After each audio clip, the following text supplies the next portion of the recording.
been back to the academia in a while. It hasn't changed much, has it?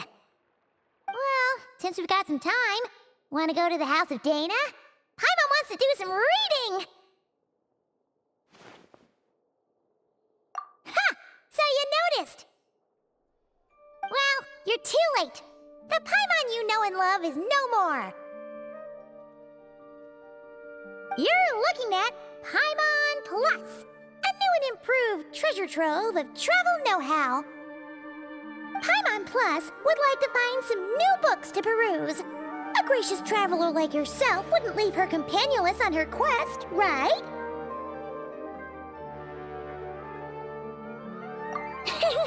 Come on, this way!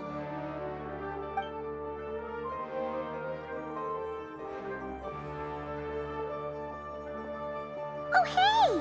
It's Kaveh and Cyrus! Wonder what's going on. Let's go see! Well... You know what they say? Learning is a lifelong quest. Which means there's always another chance to read a book. But you never know when the next chance to reunite with an old friend will come along.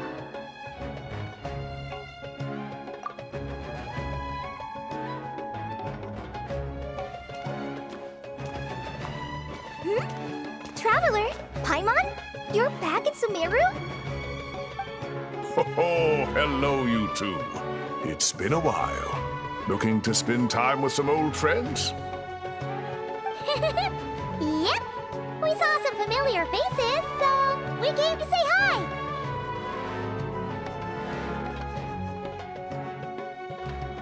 Ho ho! Excuse you, associating me with that woman. And if you're going to remember me that way, you should at least mention my tomato-growing skills. So he's mad about the Zaha D part, and not the old man part? Well, Paimon's glad to see you in such good spirits, Cyrus. Must mean things are all good here in Sumeru. Ah, well, it's quite all right. I'm not the type to take offense at that kind of thing.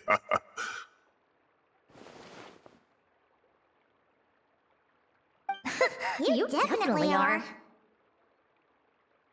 Anyway, what were you and Kaveh chatting about just now? Ah, that. Well, it was quite a spontaneous meeting. I was leaving the sage's office when I spotted Kaveh in conversation with a Mahamata, and it looked serious. I thought something bad might have happened, so I hurried over as soon as the conversation ended. But as it turns out, our Kaveh is moving up in the world. The academia even hired her as a consultant. Wow! That's incredible! Oh, it's nothing, really. Look at that, so humble. Takes after me, she does. Not at all. Not at all. No, wait. I didn't mean that to sound like I don't think you're humble, Mr. Cyrus, because of course you are. I just,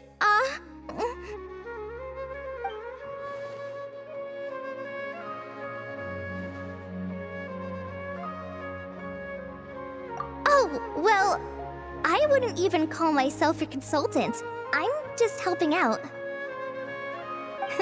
Now that the new semester has started, a lot of students and scholars are doing fieldwork for their research. But it can be dangerous for those who don't have a lot of experience in the wild. So, the academia is planning to establish an agency that provides guidance on outdoor survival and rescue for people who need it. Oh, Paimon gets it! So, you're here to explain rainforest survival as a representative of the forest rangers. Yeah, pretty much.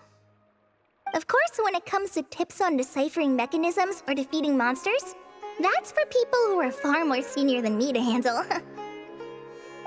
And speaking of which, since we're short on manpower, the person in charge at the academia said we're still accepting newcomers. If you're interested, you're welcome to join and share your insights. Ah, seizing the moment. Well done, Kaveh. Recruiting someone as capable as the Traveler is a great idea. Oh, and just between the four of us, the Academia has set aside a generous amount of funding for this project.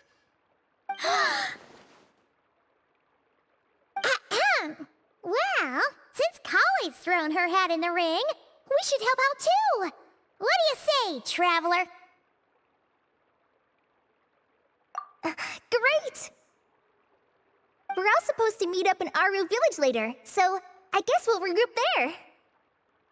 I was kinda worried, since Master Tighnari isn't around to help this time, but now I feel much better! Yeah! Even if you don't trust the Academia's eye for talent, you can trust ours for sure. And mine, of course. I have as good an eye for people as I do for tomatoes. Well, there you have it.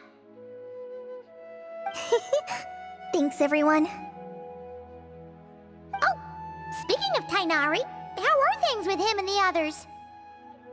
Good, thanks. All the forest rangers are doing great. Oh, but Master Tighnari did mention that Cyno and Sethos were heading to Gandharvaville. I'm not sure if it's for work or something else. Huh, knowing them, could just be to play some cards. I'm not sure.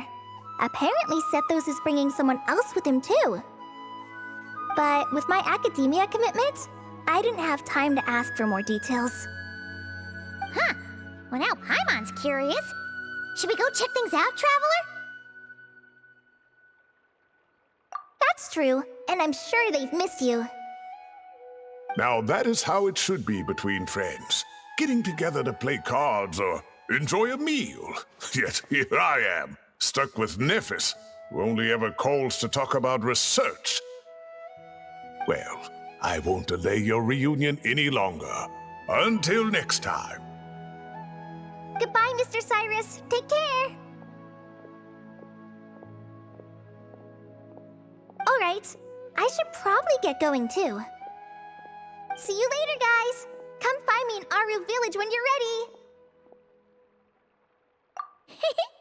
Looking forward to seeing you shine, Kaveh.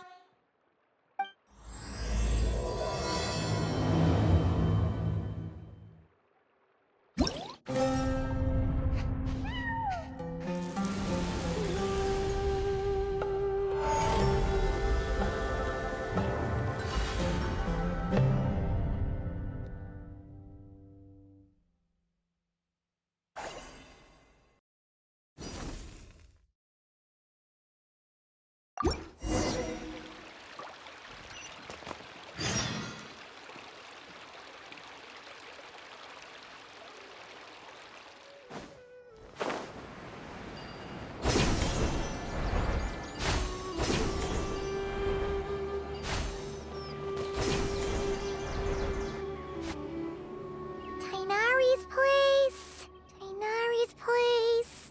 Ah! Here it is!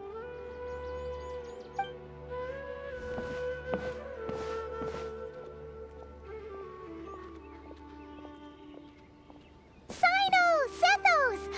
Looks like the whole gang's here. Oh, and Layla's here too! But, oh, she doesn't look too good. Did something happen? Ah, Paimon, Traveler. It's good to see you. I'd welcome you like a proper host, but I'm a bit busy at the moment. Apologies. No need to look that worried. My observations indicate Miss Layla's condition has improved quite a bit. There's no danger to her mind. She's just fatigued and needs some rest. Excuse me for a moment while I blend some calming incense.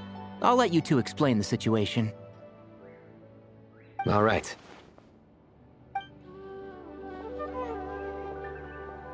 What happened was, Sethos and a few members of the Temple of Silence rescued Layla, who was out in the desert trapped in a state of delirium.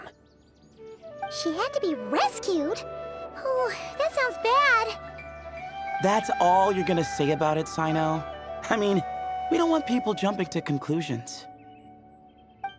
That's all I can say about it. The person involved is unable to explain what happened to her, so we're limited in what we know. Sorry. My head... still dizzy. The moons... Exactly how many are there?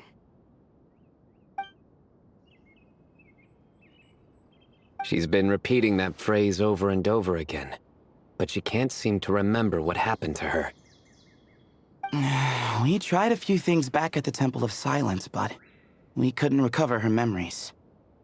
Her symptoms are kind of similar to researchers in the Satyavada life state, so we brought her to Tighnari to see if our veteran forest watcher had any other ideas.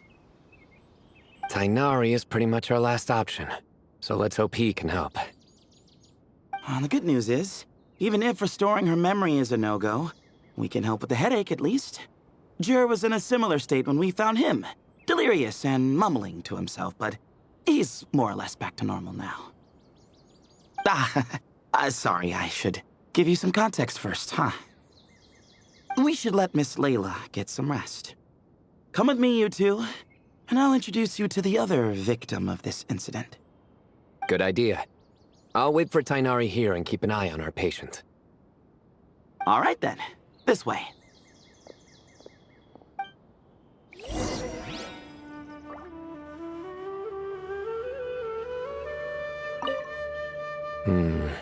Something strange is going on.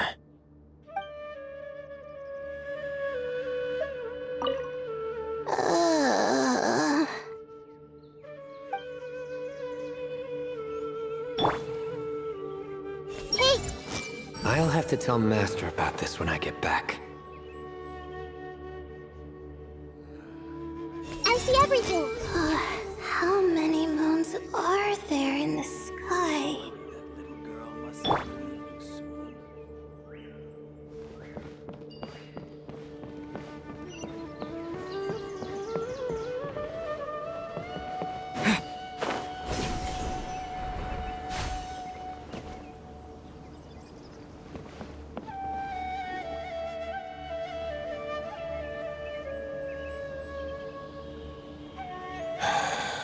Who did the Ajalenak not offend? I just don't get it. Hey, Jur. Still musing about Ajalenak nuts, huh? Want me to have Cyno come over and tell some jokes? Might help distract you. No. No need. I'm done. Don't encourage him. Well, sorry for interrupting the Ajalenak talk, buddy. Next time, just say, Aji, hey, knock!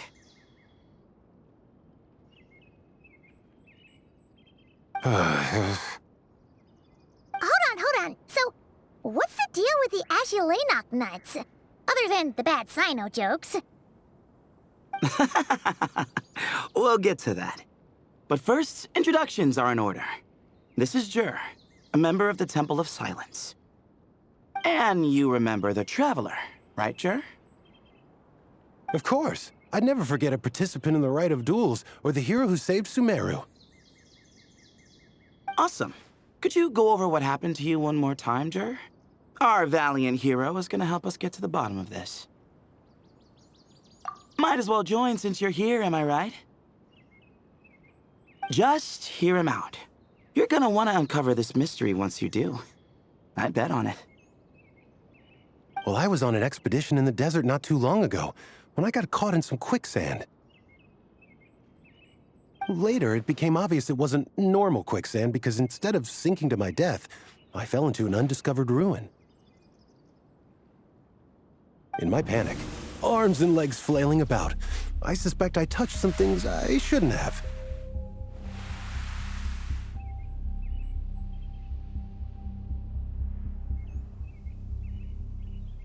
Because in that brief moment, an enormous amount of information came surging into my mind.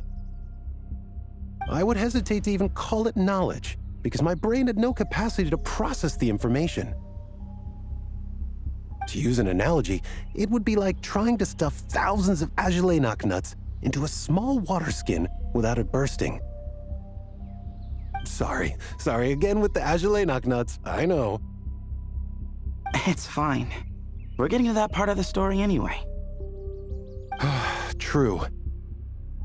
Well, just as I was on the verge of madness, a single phrase broke through the storm of thoughts in my head. It was a man's voice saying, "Don't eat Ajalay nuts." What? I know it's hard to believe, but that's what happened. I was saved by the phrase, "Don't eat Ajalay nuts."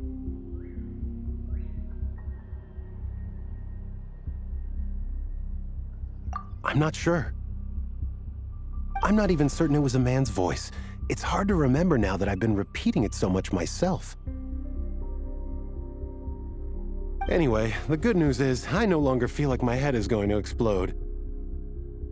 Of course, the bad news is that phrase has been stuck in my head for the past few days.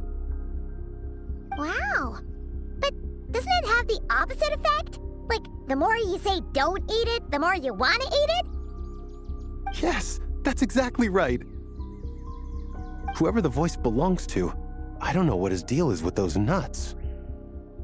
Well, the world's a big place. There's bound to be people who don't like sweet stuff. I suppose. Strangely enough, I'm starting to think the voice belonged not to a man, but a cat. A cat? How? That's the question, isn't it? What would a cat be doing in an abandoned ruin like that? Just as my mind was reaching its breaking point, I could have sworn I heard the sound of a cat guiding me to exit. But when I came to, all I saw was endless desert, and Sethos shaking me in a desperate attempt to wake me up. I'll admit, it was pretty terrifying seeing you like that. Staring off into space and mumbling about Ajalay nuts. You sure don't sound terrified. Sorry. It's not that I don't care. It's just kind of hard for rambling about Ajalay nuts to sound menacing. Now, what Layla was saying, on the other hand, that is much creepier. Exactly. The unknown is what breeds fear. Ajalay nuts are familiar. But the moon suspended above us at night? That's about as foreign as it gets. Well, we don't know that for sure. There could be a whole other world inside an Ajalay nut, with a moon of its own. Huh. I guess. Ajalay nuts are not to be underestimated. Right, yeah, of course. Won't catch me disparaging the mighty Ajalay nut. No, sir. Huh. So, a similar thing happened to Layla then? Yeah, I think so. I was in a hurry to rescue Jur, so I put a marker on the incident site so we could go back and investigate.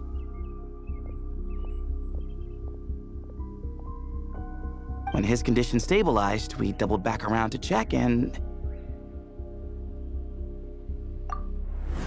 Exactly. Multiple victims with the same symptoms at the same location. It wasn't hard to conclude that something is seriously wrong with that place.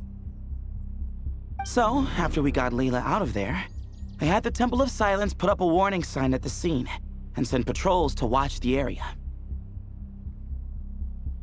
Speaking of, Cyno, Tighnari, and I are going to head back there and investigate once Layla is stable. So as per usual, you're here just in time. That's for sure. But there's another reason I want Cyno and Tighnari involved in this. Because the story doesn't end there. Right, Jer?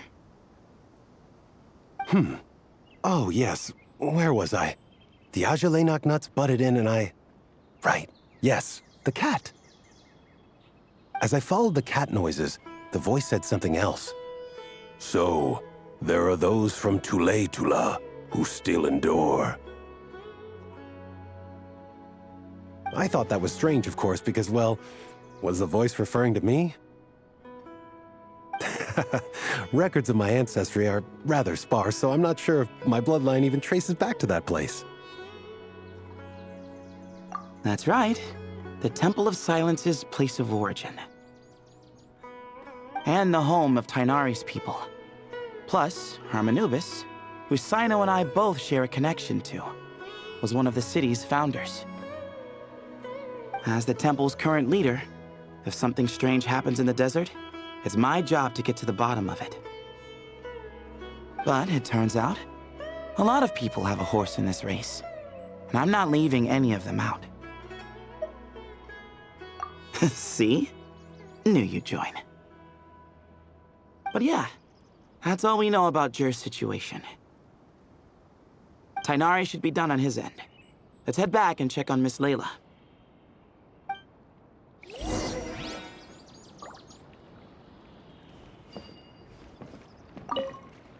There are records in the Temple of Silence that speak of the ancient desert people's love of raising cats. Perhaps I encountered some ancestral cat spirit, long since passed on. Hey!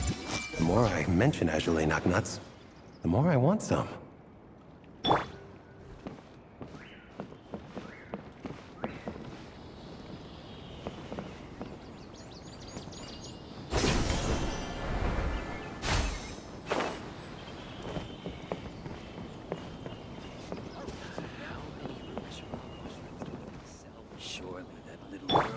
I see everything! Huh. I've never seen these symptoms before. Hey! I've caused so much trouble for everyone. I'll have to tell Master about this when I get back.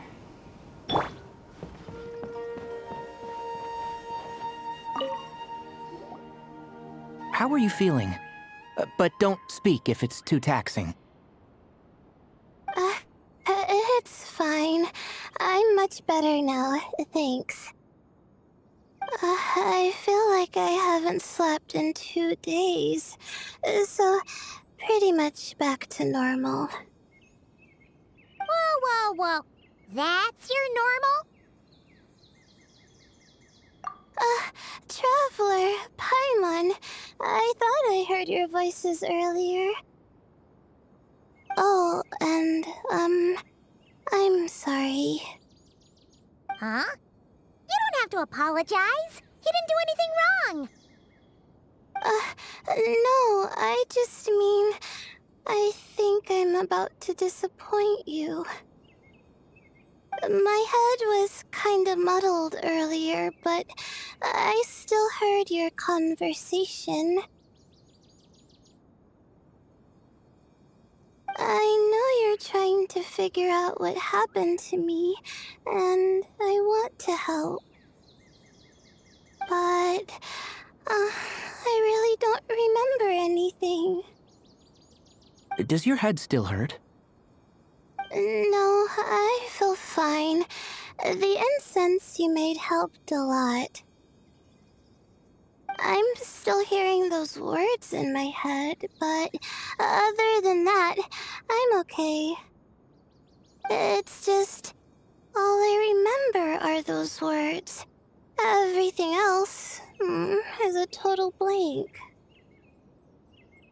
One moment I was heading to the stargazing point I'd calculated, and the next, I was on my back in the sand. The same phrase playing over and over again in my mind. How many moons are there in the sky? Sethos, did your friend Jur suffer from memory loss too? Not really. His memories are blurry, but there aren't huge gaps like this. He remembers touching something. Someone talking, a voice mentioning Tuletula, and hearing a cat lead him to the exit.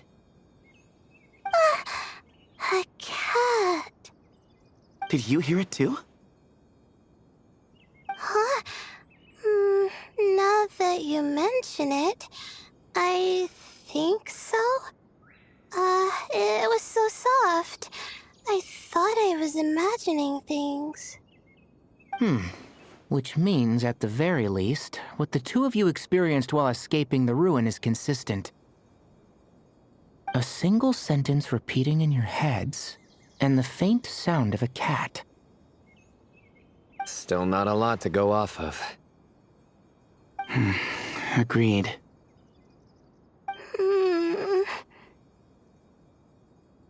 Oh, is your head hurting again, Layla?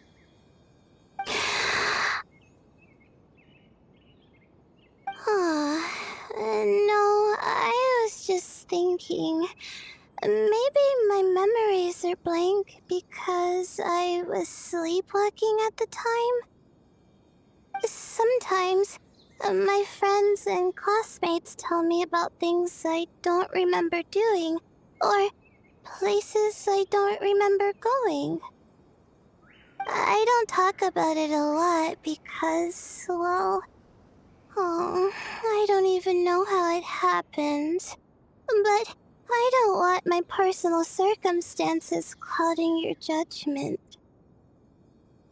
So I, just wanted to mention that.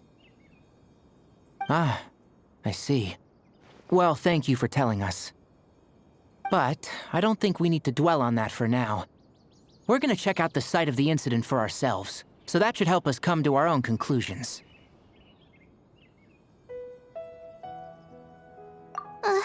Okay. Then could I come too?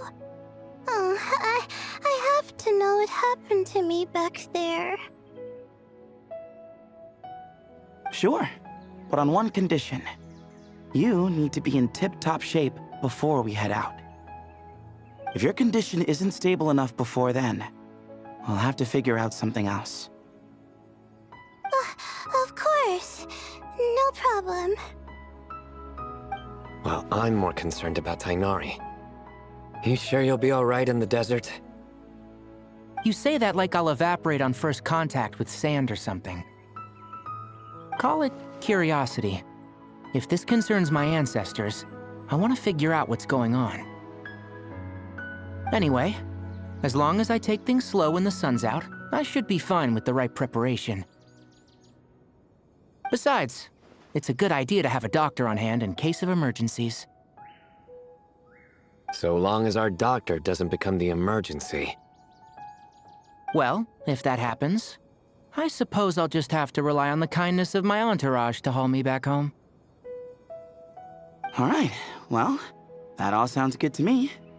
Let's meet in 2 days like we agreed.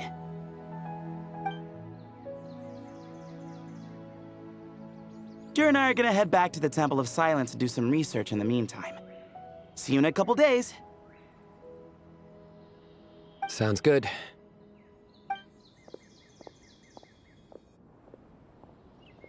What about you, Layla? If you feel like you need more rest, I can arrange a room for you to stay in. No need. I've asked enough of you as it is. Besides, I feel a lot better. I should make it back to my dorm, no problem. You sure? Don't push it too hard, or you might end up sleepwalking along the way. Don't worry, I'll be fine. I have other things I need to do anyway. Like letting my advisor and classmates know that I'm fine, adjusting my stargazing schedule, things like that.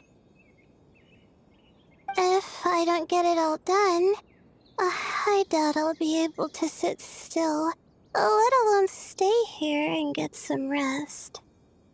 I'm not so sure that's...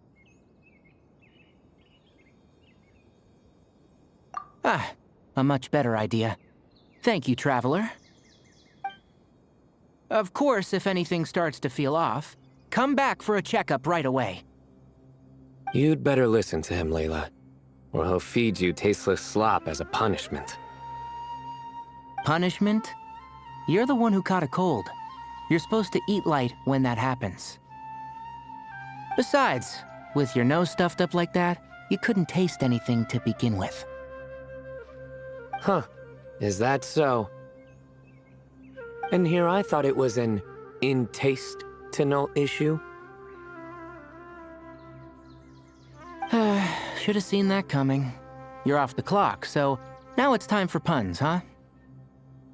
Oh, brother, not this again. Don't worry, Paimon.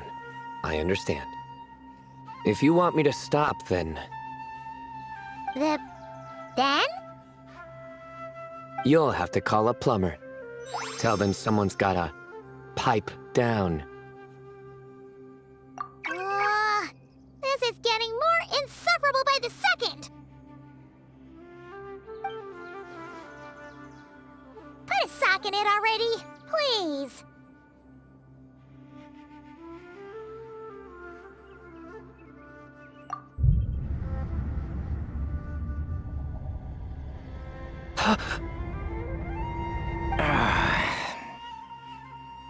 Paimon's done with this game. You win, okay? Let's just get out of here. Please. All right, you stay safe. I'll try to stay sane.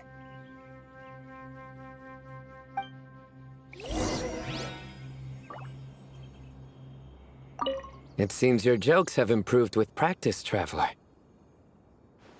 Happy about that? Absolutely. Finally, someone to share the load. Ah, you know what? Kale's helping out the academia, but I haven't had the chance to check on her. Why don't you do me a favor and go do that? Hold on. I thought you were having me over for dinner. Surely that little girl must be leaving soon. Hey, Tighnari should make something with mushrooms later. A fungus for a fun guest. I see everything. He's gonna make a mushroom joke when we eat. I just know it.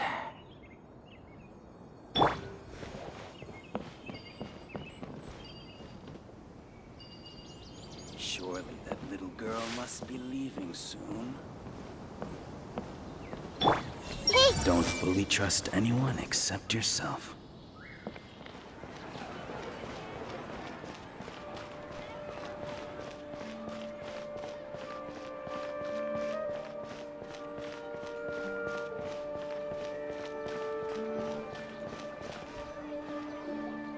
moons. Ashalenak nuts. Moons, Ashalenak nuts? Are the moons going nuts? Oh no!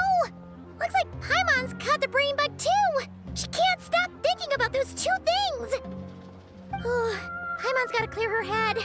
But how? Aha! Got it! The cafe over there! Why don't we head over for a quick pick-me-up?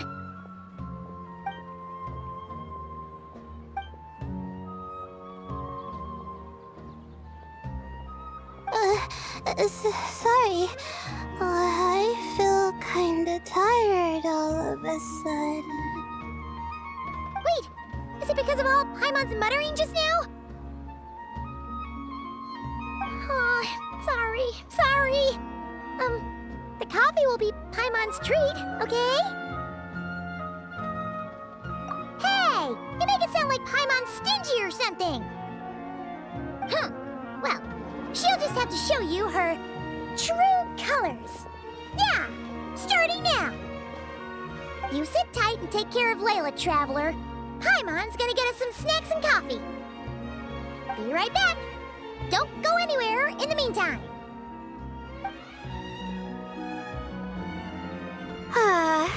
She's pushing herself again as always. Saw right through me, huh? I apologize for the sudden emergence, but I didn't have any other options. Well, that's true. So, for our sake and your safety, allow me to fill in the gaps in her memory. That's right. Layla was already in bad shape, stressing about her new study topic, focusing on the stars instead of her surroundings. By the time she realized the danger she was in, it was too late.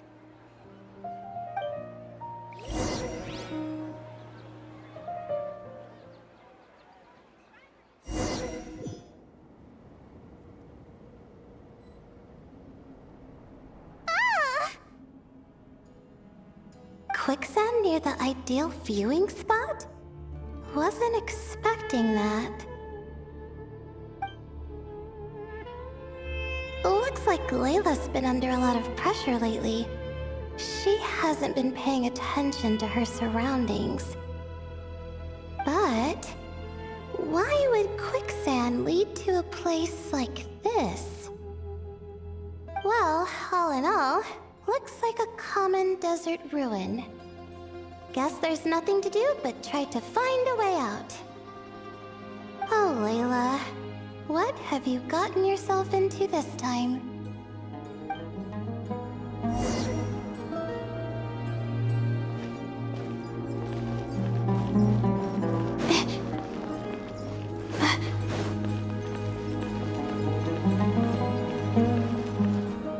I think this door can be opened using the device next to it.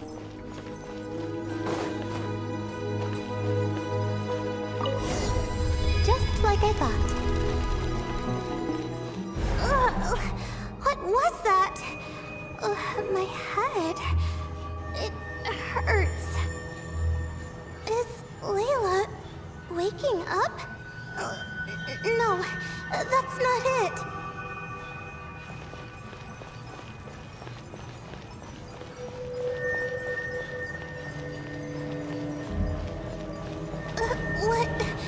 What's going on? It's too much. I don't understand.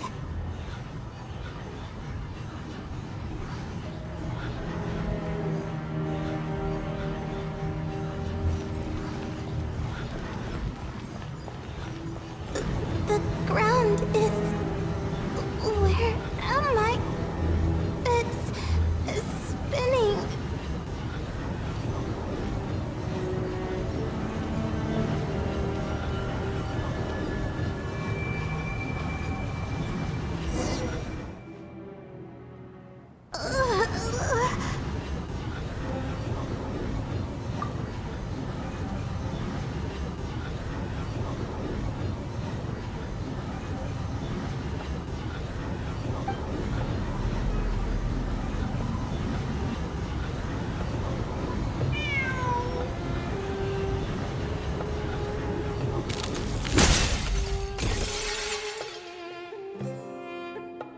How many moons are there in the sky? How many moons are there in the sky? Okay, information isn't rushing into my brain anymore. That's good. How many moons are there in the sky? My head hurts, but there are no more dark spots in my vision, and I can see in front of me. Still... How many moons are there in the sky? What's going on? The same thought keeps popping into my head. What does it mean? How many moons are there in the sky? Isn't there just one?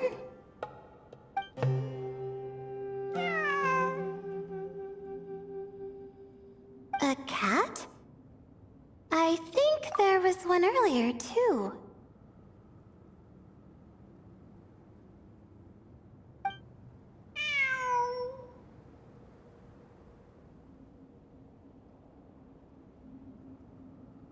I'm not hearing things. It really is a cat.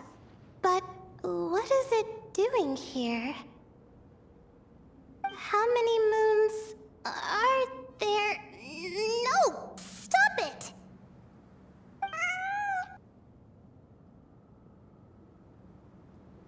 Does it want me to follow its cries? Well, it's not like I've got other options. Come on, Layla. You can do this.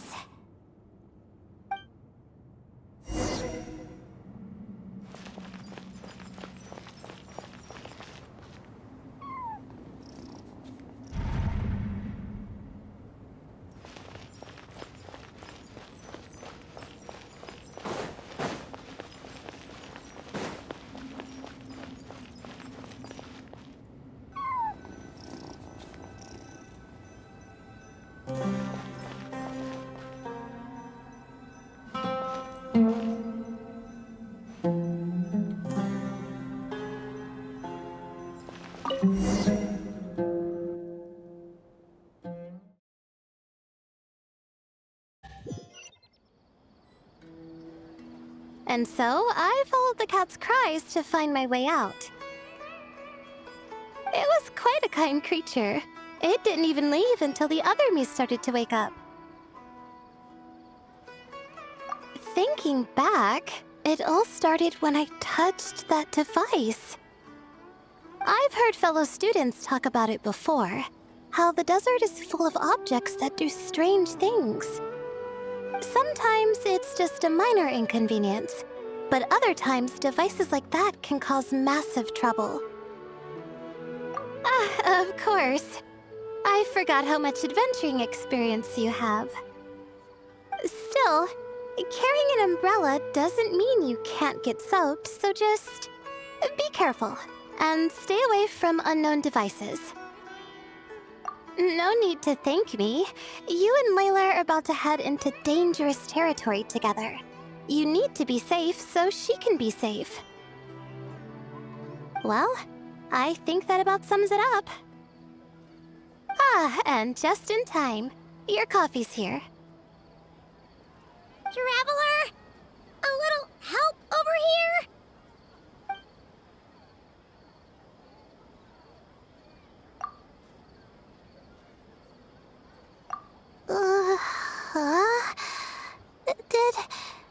Did I fall asleep? Wow! Paimon didn't even know she had such an impressive skill. Ha! Does that mean since Paimon bought this coffee, it would just make you sleepier? A beverage that puts people to sleep. Better saved for work hours, I think. What? So you can nap on the job? Who does that? Huh? Oh. Beep boop. Oops. Alhaitham! Kaveh! Nice to see you! Oh, and you too, Marak!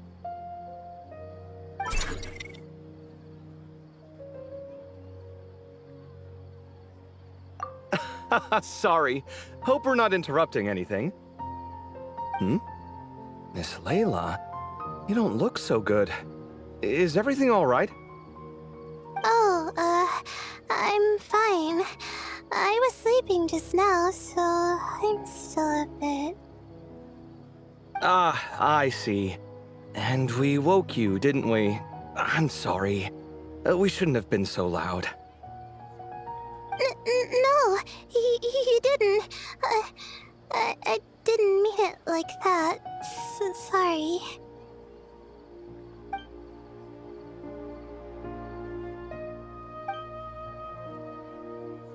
Wait, where are you going? You just got here. I'm going to do what I came here to do. Which is? Buy coffee beans.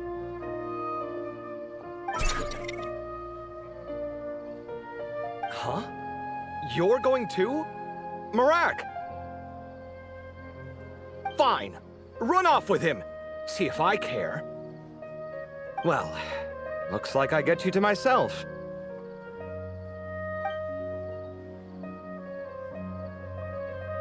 It's been a while, hasn't it? How have you been? So, a busy life of adventuring for you, and a busy life of academics for Miss Layla, is that right? Oh, is something wrong? The desert's not always the friendliest place, that's for sure. And from the look on your faces, I'm guessing this problem's not resolved?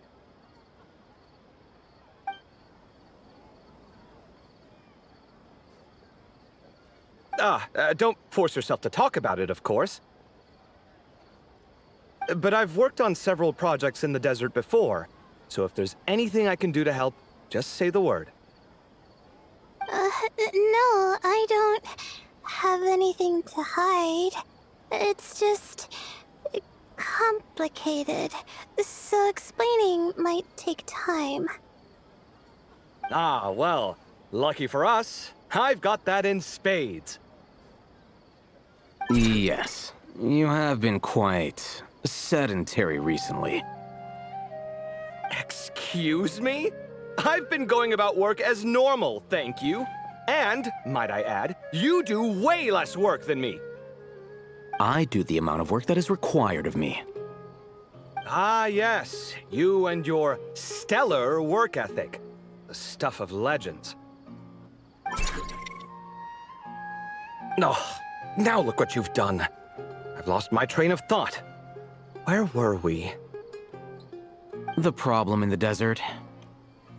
Wait, you were listening earlier? Oh, we're giving the silent treatment now? Mature, very mature. Continue, Miss Layla. I'm curious as to how this incident unfolded. What did I tell you? This one doesn't have enough to do. Alright. Well...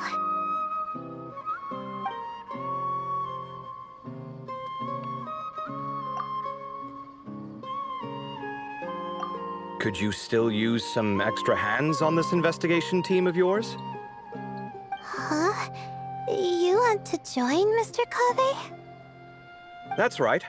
I think my experience studying desert mausoleums could be of some use here. Alhaitham's expertise in ancient languages could be helpful too. Besides, I consider you all to be my friends, and friends are supposed to help each other out. Wait, I'm involved in this now? Oh, please, I know you. Half the battle was over the minute you said you were curious. We couldn't stop you from joining if we tried. Well, you've got me there. Besides... this suitcase of yours has been jumping at the chance to volunteer for a while now. I imagine... You imagine? mechanical life forms might also feel homesick from time to time. Huh. Now that you mention it, Marak's core was a component sourced from the desert. That could prove useful. You're sure you want to come with us? It could be dangerous. Oh, I'm sure. All the more reason to recruit as much help as possible. It's important to count on friends at times like these. Our pleasure. It's a plan, then.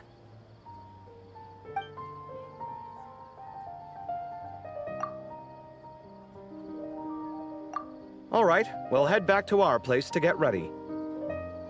This one hasn't been on a trip in a while. Chances are, he doesn't even remember how to pack a suitcase. I'm not worried. It'll get done. Somehow. Would it kill you to help every once in a while? I do help. It's called moral support. Oh, of course. And I am ever so grateful. Goodbye, you three. We'll see you soon!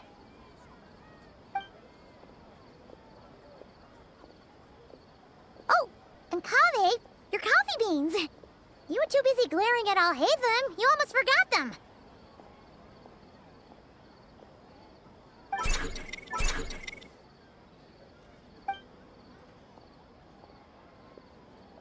Well, we're pretty close to the academia now. I should be fine from here. Thanks for the coffee, Paimon. I feel much better now. Right. I'll follow the doctor's orders. Or try to, at least. With the blessing of the stars, I hope we all get a good night's sleep.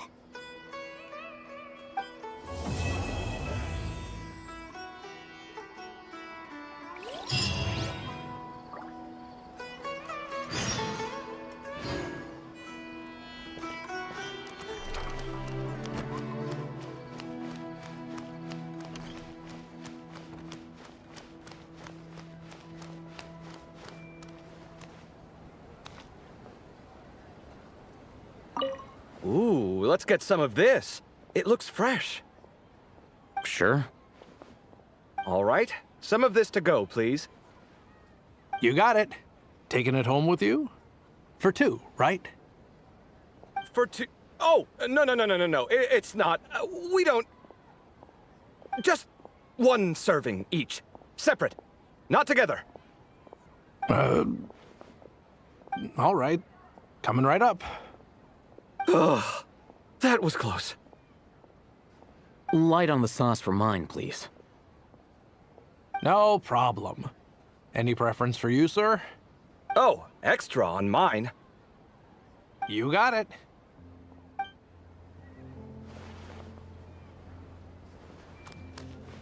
I see everything. That was close. Almost got caught there.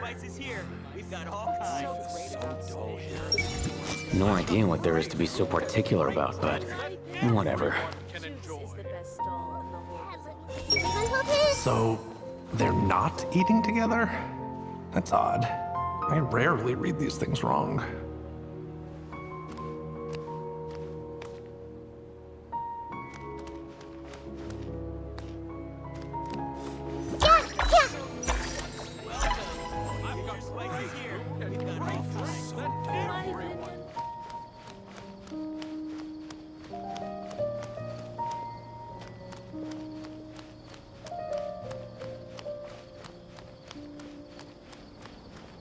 These are the only things that still need... Miss?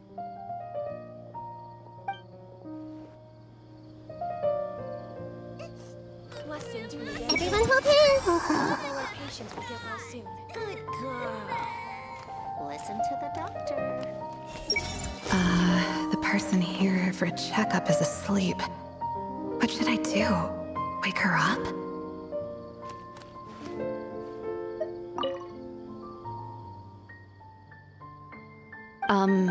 Miss? Hello. Do you need help with anything?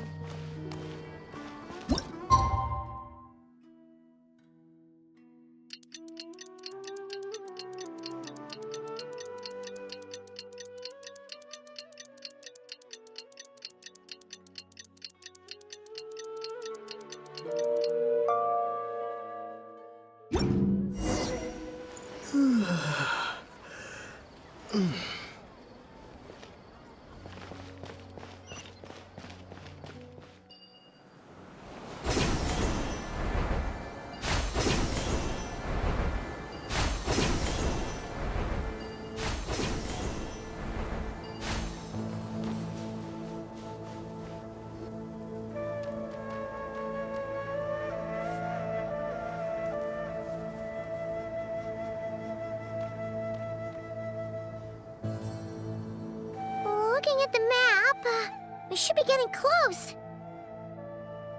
Speaking of which, the closer we get, the more Paimon's heart feels like it's beating out of her chest. Excitement! Yeah, sure, that's it. Oh look, it's Tighnari and the others. Everyone's here bright and early. Yeah, the desert's a pretty harsh environment. Better to travel at night and beat the heat. Hey everyone, we're here! Ah, right on time. You don't need to worry about me. It's not too hot yet, and I'm properly hydrated. All right, we're just waiting on the 2 people Miss Layla mentioned, and then we'll be set. He's staying behind. If we don't make it back after a certain time, he'll be in charge of rescue operations. You can count on me. Nice! You thought of everything!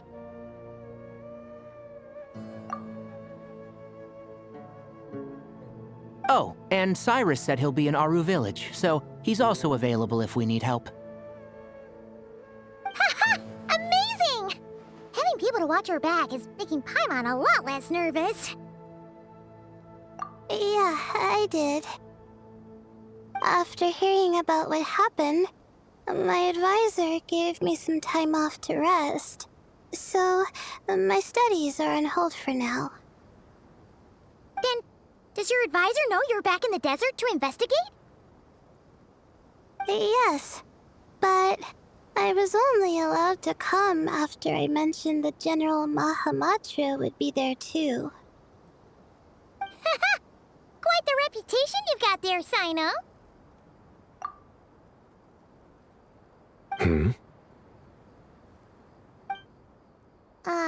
Something wrong? You haven't said a word this whole time. Are you in a bad mood or something? No. Being skilled with words also means being a good listener. I'm just reflecting on what you're saying. Alhaitham! Kaveh! Ha! Over here!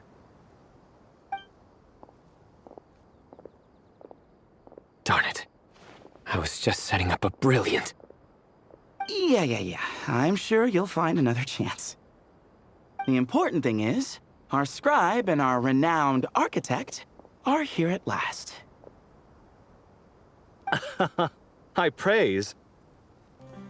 But wait, why am I renowned and not him? He's just as famous as Cyno, Dia, or Nilou. That just means your level of fame is even greater. How could a lowly scribe hold a candle to you? Lowly scribe? Please. All those strings you pulled to get those new books from the House of Dana? What do you call that? Borrowing. Anyone with an employee ID can do it. Uh-huh, yeah. The House of Dana bends over backwards for just anyone, does it? Send a report to Lesser Lord Kusanali then. Let her know someone at the Academia is abusing their position. Hey! I never said abusing!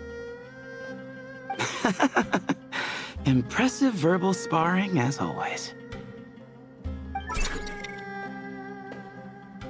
Oh, hello to you too, Marak. Well, looks like your assistant is raring to go, Kaveh.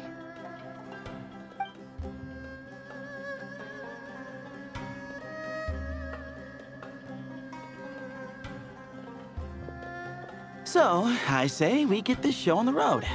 No sense delaying the inevitable. No need. We're in this together, remember? Sure. This is the entrance, yeah? Yes. Perfect. Then, if we're all set, let's get moving.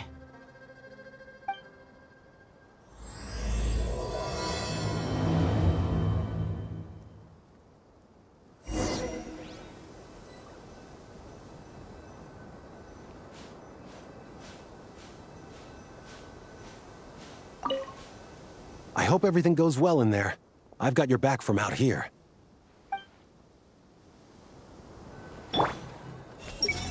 Guess this is where we waltz right in. No need to knock. Knock. As you lay knock.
If this was quicksand, we would have struggled to breathe. No. I think this was regular sand, and we didn't sink into it. We fell through it. Into this place. Agreed. In other words, sounds like a you problem, Paimon. Ha ha, very funny. No, wait, Paimon's the only one. Ha! See? What? I'm the only one with sand in my shoes? Yeah, right.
Probably means he didn't run into any.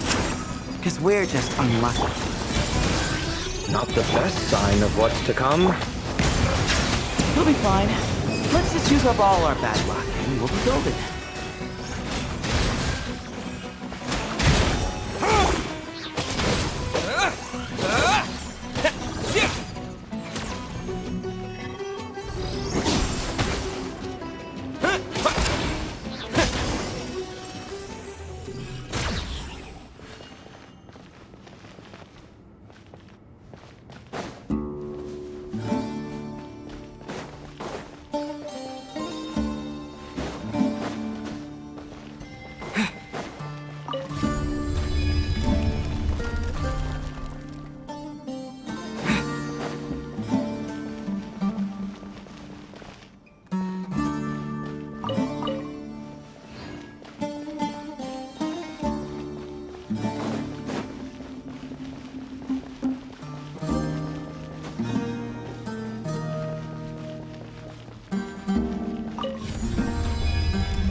Well, that goes without saying.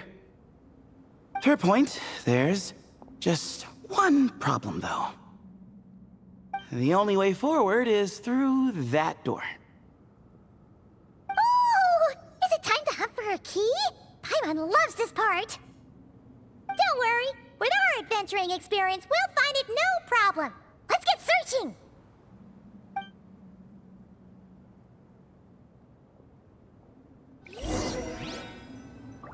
Marak, wait!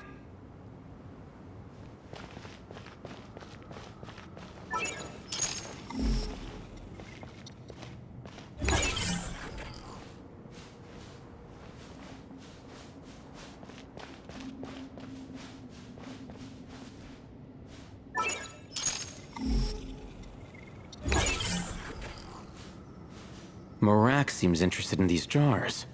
Go smash them. Ah, well, we would hate for you to have to lift a finger, Your Highness.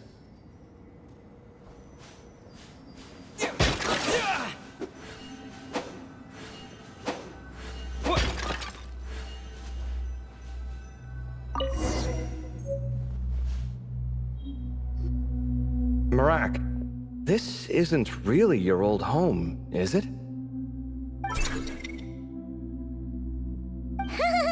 No idea what that means, but Marak does sound pretty happy.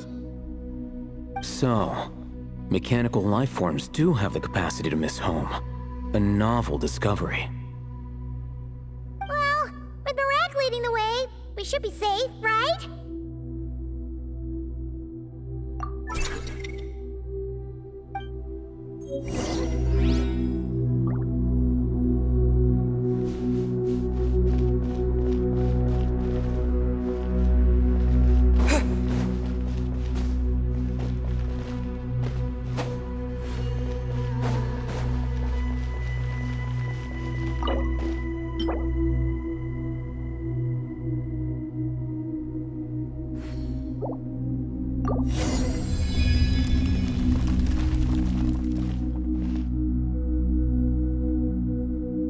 Good thing you decided to join, Kaveh. Otherwise, our investigation would have ended at that door. It was nothing that I did. You should thank Marak instead.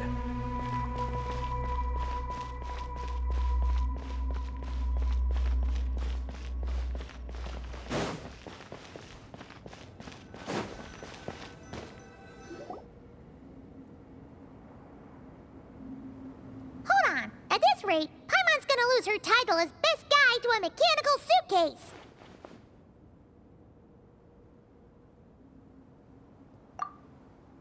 Aw, thanks. Hey, wait. What do you mean, useless? Well, no weird mental symptoms so far. I'll take that as a win.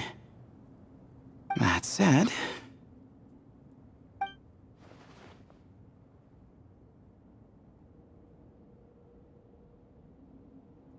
There are 3 doors here. So, we split up. Divide and conquer. Otherwise, this whole thing is in ruins. No pun intended on that last part. I swear. Yeah, that might be our best option. Good idea. And the minute things go south, we go back the way we came. Ooh, this is getting exciting! So, who's teaming up with who? Paimon calls dibs on the Traveler!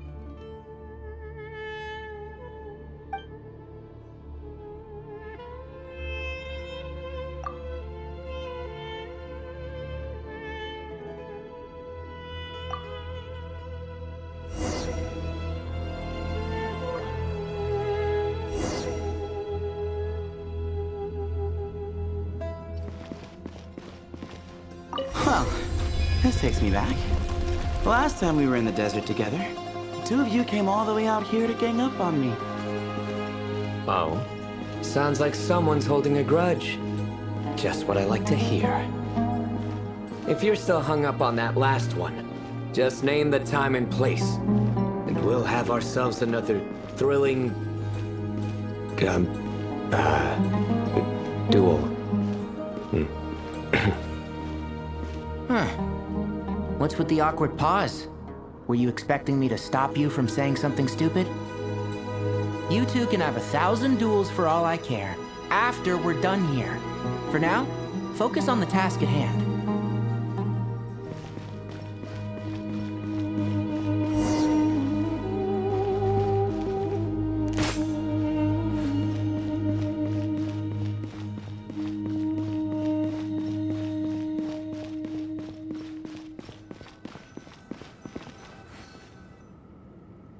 This chamber is huge. I can't even imagine what it's used for. Oh. What's wrong? I seem to have stepped on some kind of stone slab. Huh. There's a pattern on this, but it's hard to make out with all the dust. Huh? Look! The shape seems to match the markings on the ground over there. Let's slot it in and see.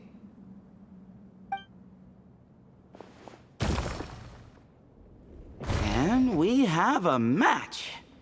Looks like we need to find the other 3 broken slabs. Let's search the area, but be careful where you step.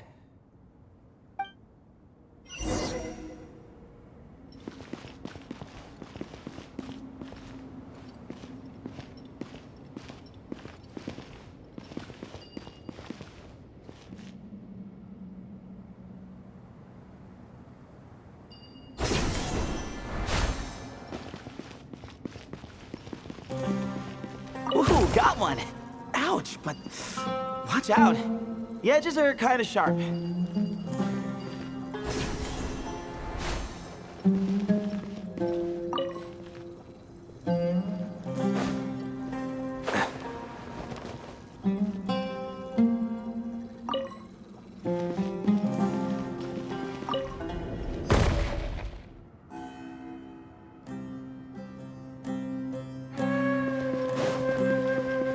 Keep up. And shroud! Way ahead of you!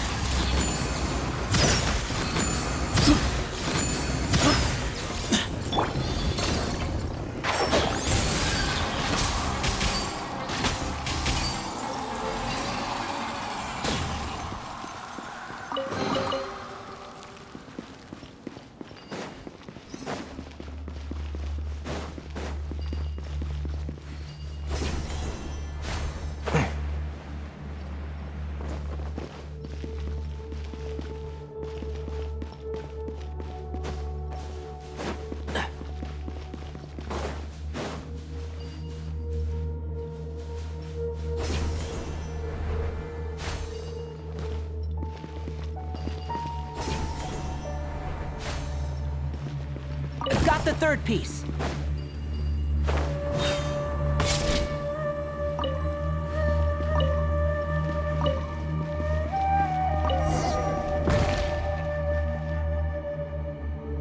We just need one more.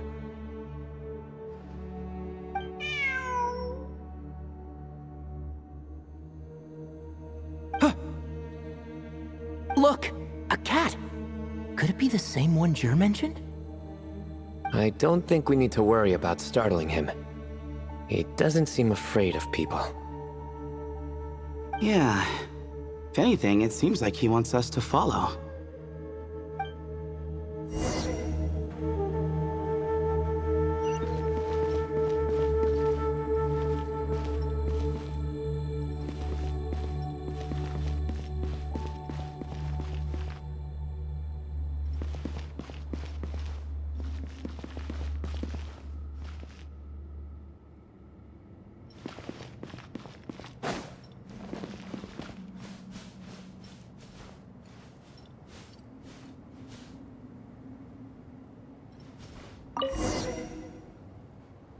Oh, he led us to the last piece. Who's a good kitty?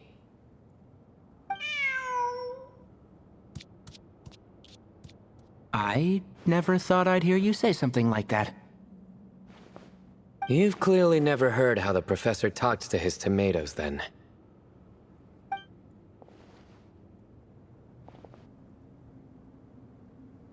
All right, well, that's that.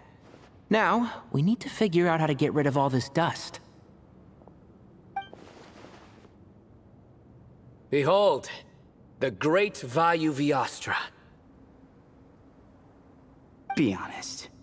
You've been waiting to say that for how long now? Just activate the mechanism.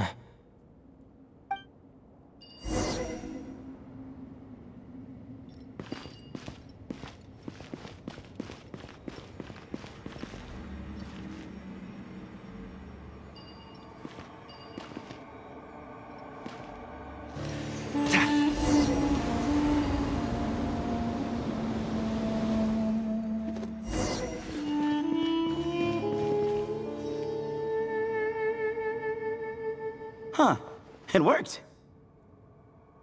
It's a picture of... 3 Hermanubises? That can't be right. The ears aren't vertical. Oh, true. And the lugs fall short. My hat is much better looking.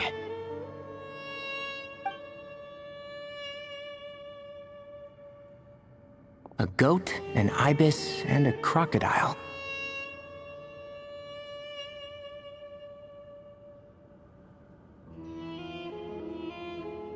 Oh, wow. Our botanist knows more than just plants. Riveting observation. I was just thinking. These 3 figures look a lot like the 7 pillars of King Deshret. That's right. These are our colleagues. Our what now? You sure about that? Just kidding. But what I meant by that is, these were Hermanubis' colleagues back then. The middle one is the Goat King Harashef, Minister of Ministers, the god Amun's most trusted chancellor. Records say he was the deputy king of the Desert Sands, chief among the 7 pillars. Someone even more impressive than Hermanubis? I wonder if that ever got his goat.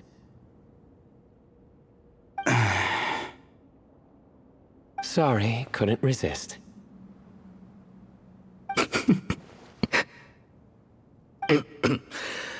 Okay, that was a good one. Wait, really? I've got so much more where that came from.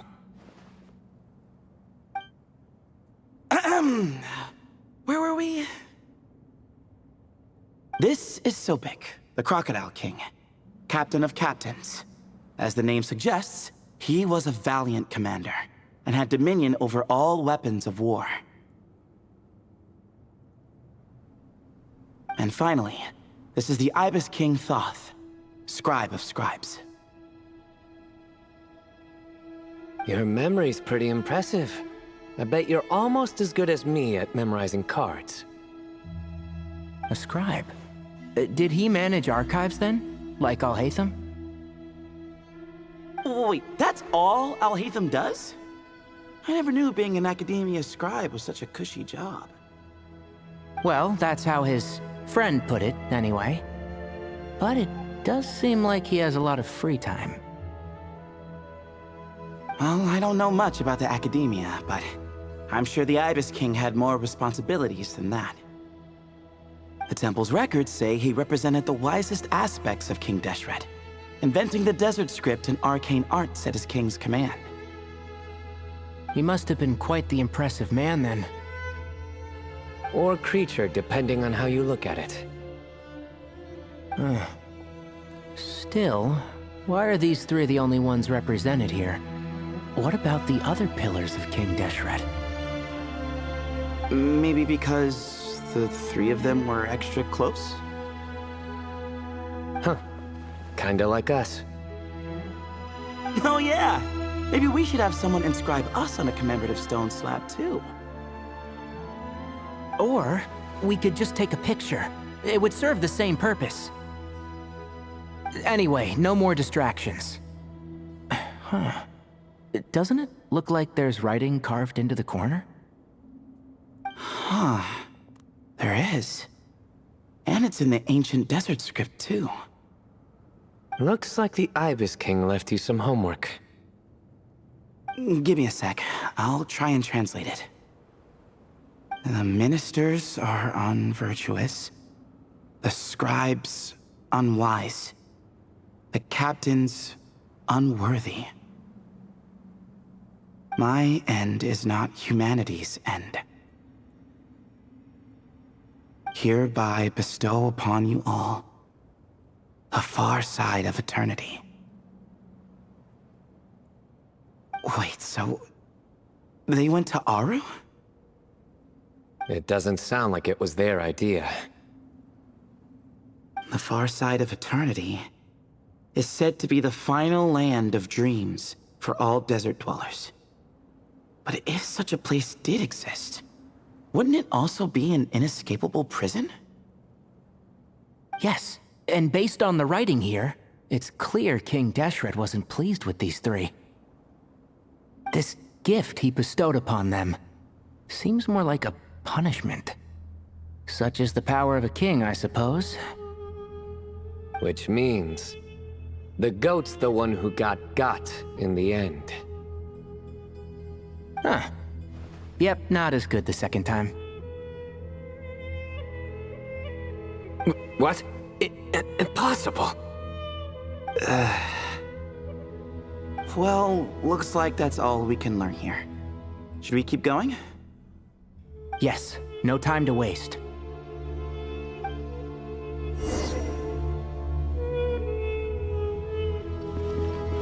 Keep up!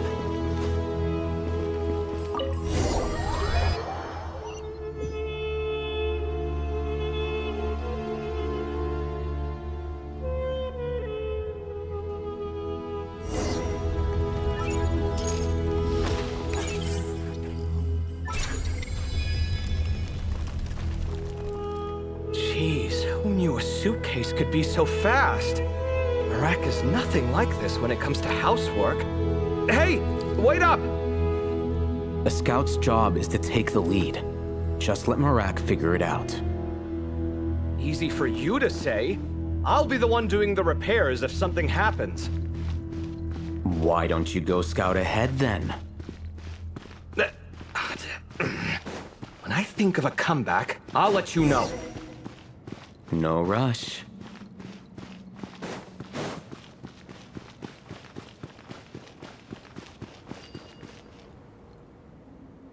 Oh, Marak stopped. What is it? Found something?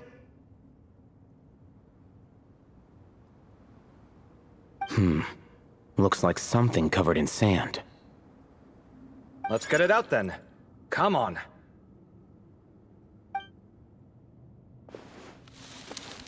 Oh, it's a stone slab. Good job, Marak. Let's take a look.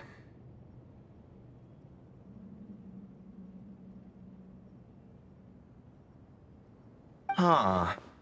Looks like this part of the picture goes over there?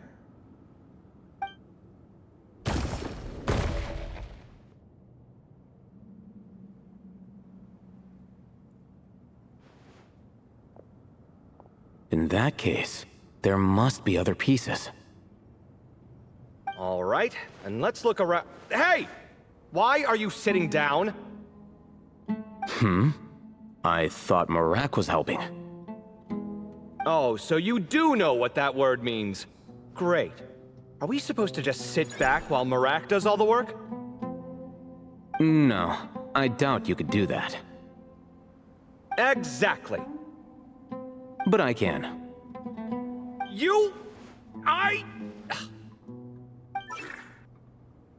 See? It's all coming back to me. How insufferable it is to work with this no-good, do-nothing... We could be more efficient, I agree. I'll work on this piece. You take care of the rest.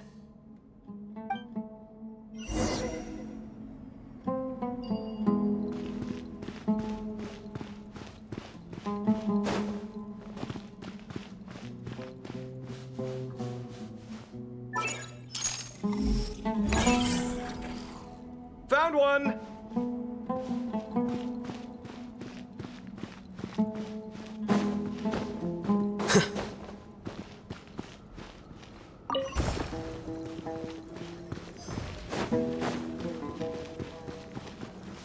Good teamwork.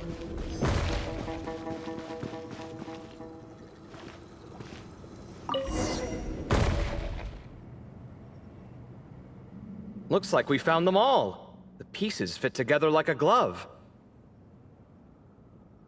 But we can't see what's on them. Turn around. Huh? Look. Oh, I've seen this before. It can create strong winds. Just what we need to clean off the slab. Come on, let's... Hey! Don't worry about me. If I sit here, I won't be in the way. Oh, you don't want to be in the way? Then sit right in front, so the device can blow you straight back to Sumeru City.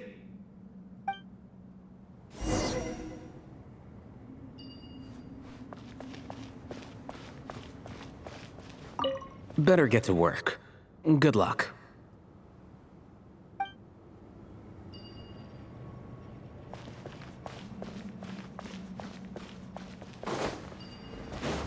Scanning!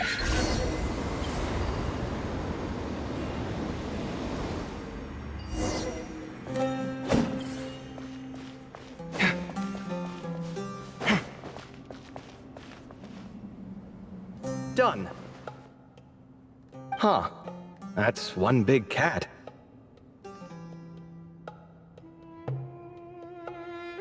And there's a shattered crown. I think it's depicting some kind of story. Look, there's writing too. The Ibis King answered the young noble, granting him the wisdom he sought. But the fragile crown was shattered by lies in the end. Here I leave the name, Gudars. Gudars? I've seen that name in a history book before.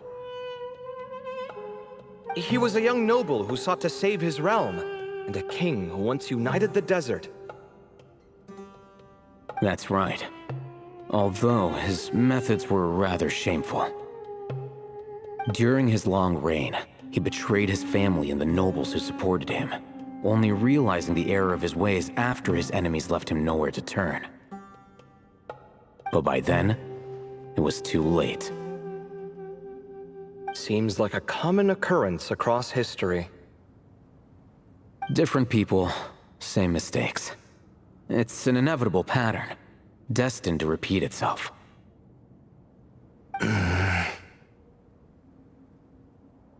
The writing mentions the Ibis King, but a cat is depicted here. Does that mean... So far, what's depicted on the slab seems true to history. In which case, this cat is either a proxy for the Ibis King or a manifestation of said king himself. Exaggeration is a common method ancient records use to highlight a being of higher status. And as we know, Layla and Jur both heard the sound of a cat while escaping the ruin. You're saying the Ibis King, one of the legendary 7 pillars of King Deshret, is here, still helping those in need? I'm saying we can't rule it out.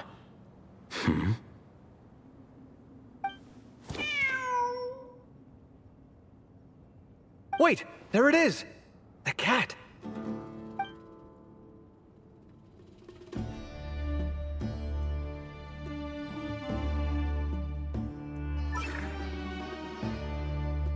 Ah! Marak went after him!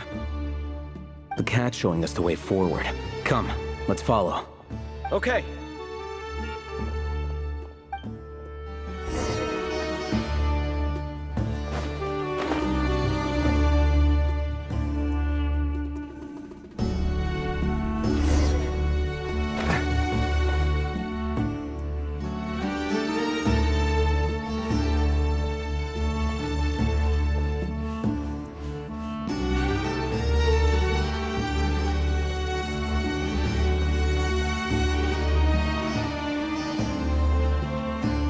Huh.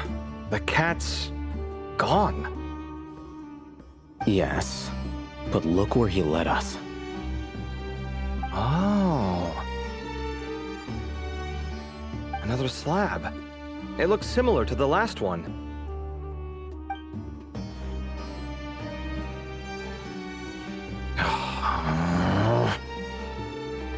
Oh, by all means, take your sweet time. Wouldn't want you to overexert yourself.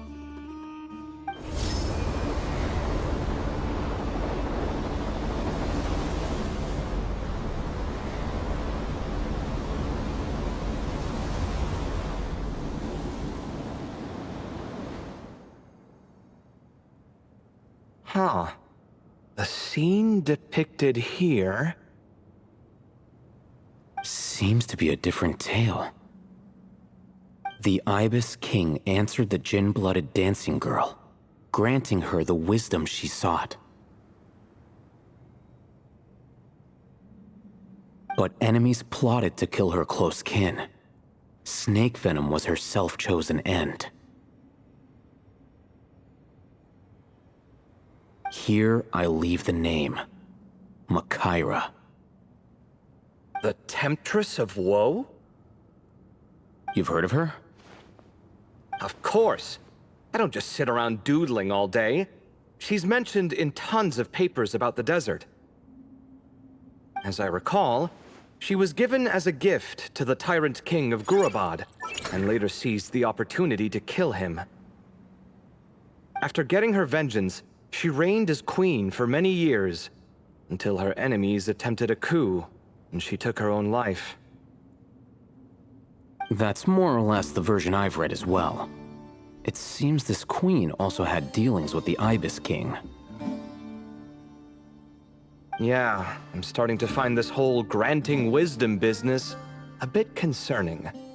I mean, considering how Gudars and Makaira ended up, it might not have been a good thing.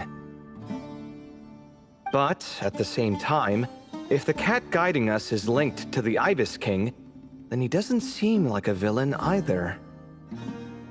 People are complicated, and the same is true of the servants of the gods, no matter their wisdom or power. Let's reserve judgment for now, and keep moving.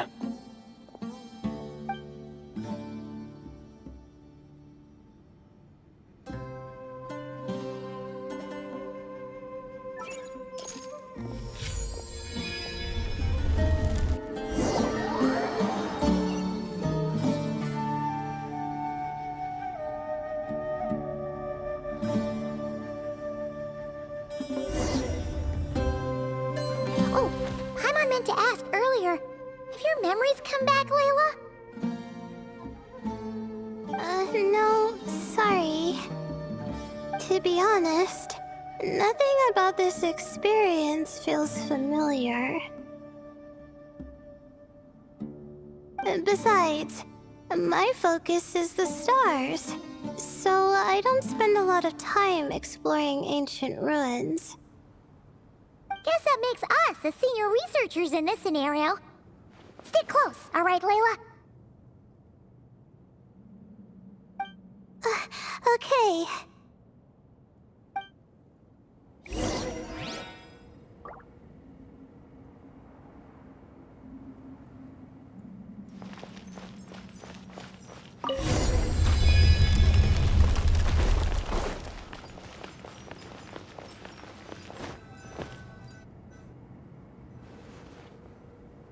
Wow, what a tall ceiling. Yeah, but for such a big place, it's so empty. Like no one ever lived here. Sure must have been boring to live in ancient times, staring at ceilings all day. Now that you mention it, I've heard some people used to draw star maps on their vaulted ceilings.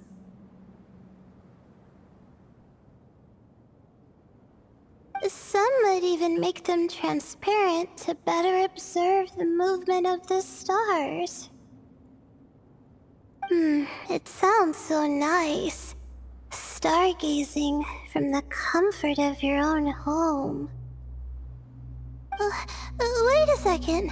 I think I see something up there. Huh? How is Paimon supposed to do that? Oh, right. Flying. Duh. Alright, sit tight, everyone! Adventurer Paimon will be right back!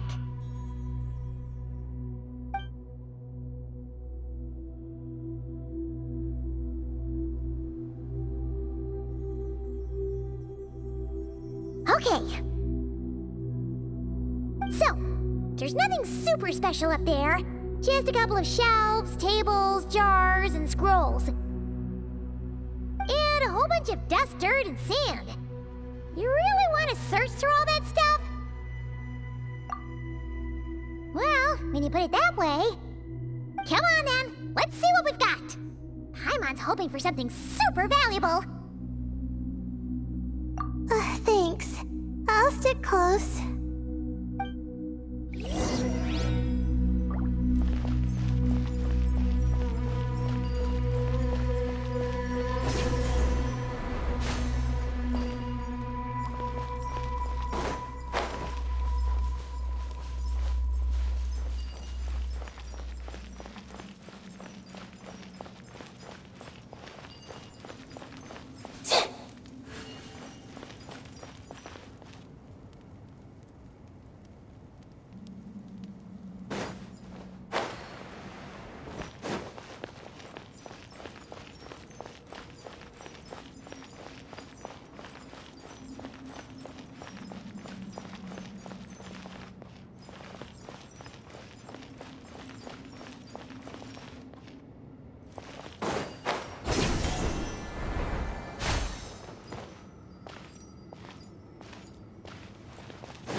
I think that's everything. Most of the documents are in the ancient desert script, except these ones. These seem old as well, but the handwriting makes them stand out. Right! Let's arrange them in chronological order before we read through.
let's take a look.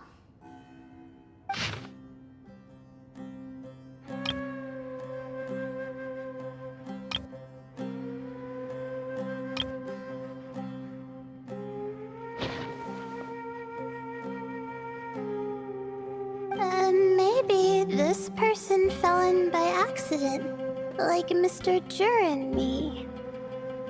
Yeah, maybe. But they don't sound super worried about their situation. So, either this person's an ace adventurer, like the Traveler, or some kind of super optimist. An optimist, huh? Oh, I wish I could be that sort of person. That's right! You're detailed and passionate. Great qualities for an adventuring buddy. This optimist seems super obsessed with exploring every corner of this place. That could have gotten them in big trouble for all we know. Well, I appreciate the compliment. It's almost magical how words like that can make you feel like you can do anything. I only wish that magic could last a little longer. Until I figure out my new study topic, at least.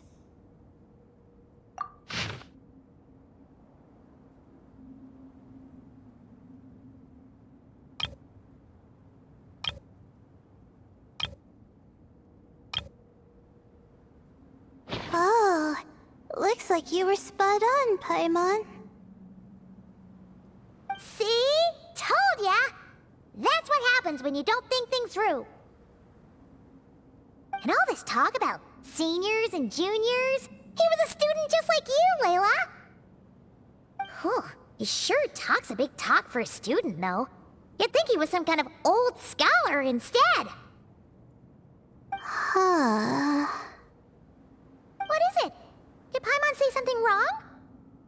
No, not at all. I was just thinking, and this might sound rude, but the way this person speaks is just so... you notice too. I mean, it's good that he helped treat his companion's wound, but it didn't seem like it was out of kindness. More like he was looking out for his own self-interest, or thought he could get something out of it. I don't know. Maybe I'm reading too much into it. Yeah. If you're both in this dangerous situation together, wouldn't you mention them at least once? If it were Paimon, she would write down the name of every single person she was with. No one would be able to get away.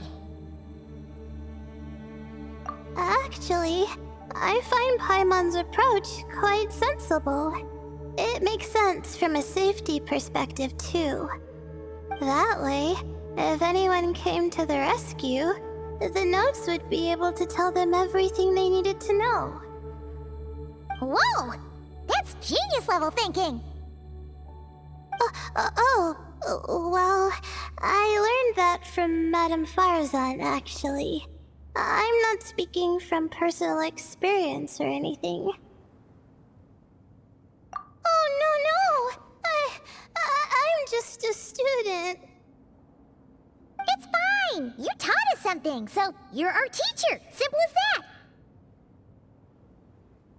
Anyway, from the looks of things, the student who left these notes behind was pretty weird. Let's keep reading.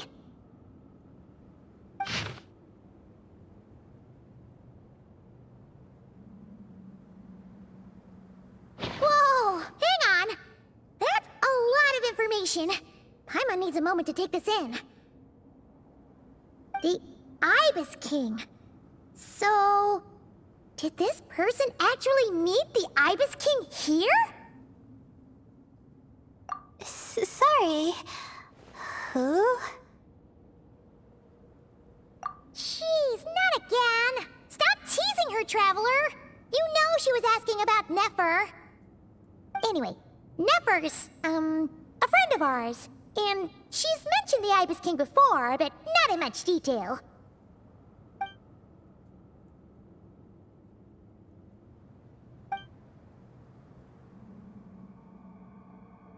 Oh, I see. Well, that's not too surprising. Most people in Sumeru know about King Deshret, and most in the academia have at least some knowledge on the 7 pillars. Legend has it, King Deshret ruled the desert at the head of several wise retainers, guiding their people to pursue the limits of wisdom. He also left behind treasures for future generations, which continue to be relevant in nearly every research discipline. Now, this message indicates this student and his senior were rescued by the Ibis King.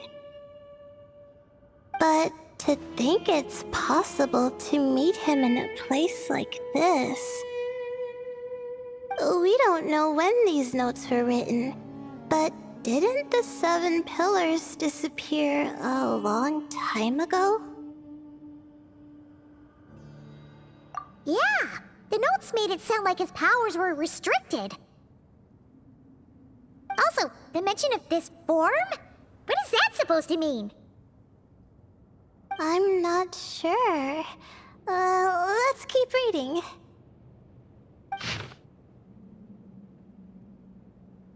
Oh! This is the last page! There's even a signature at the end. Well, sounds like they made it out. Guess it was a happy ending after all. Wait. But it says, the Ibis King cannot be trusted. Huh. Our friend said something similar. That the Ibis King was a liar. And the notes did make it seem like something wasn't quite right with him.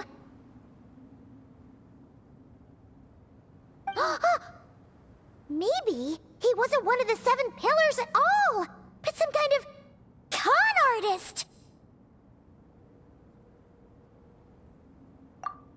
Great, Ibis King! If you heard that, Paimon didn't mean it. Please forgive her. Don't trap us here. I think Paimon raises a good point. Let's keep our guard up just in case. Alright, I think that's all the clues around here. How about we... Oh, it's Marak! That means Kaveh and the others should be around here, right? Hello? Anyone up there? Can you hear us? Yeah, we can! You know, sound travels just fine in an empty chamber like this. You don't have to shout. Of course, if you're shouting to express your excitement at being reunited, by all means, pretend I never said anything. Yelling like this is kinda exhausting. Come on, let's head back down.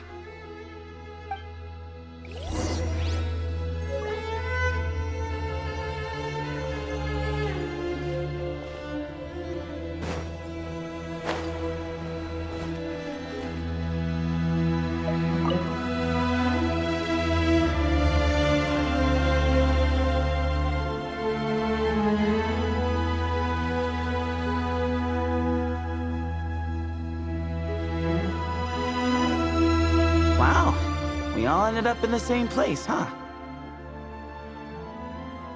Yeah, what a coincidence. Indeed. Or as I like to call it, the chai factor.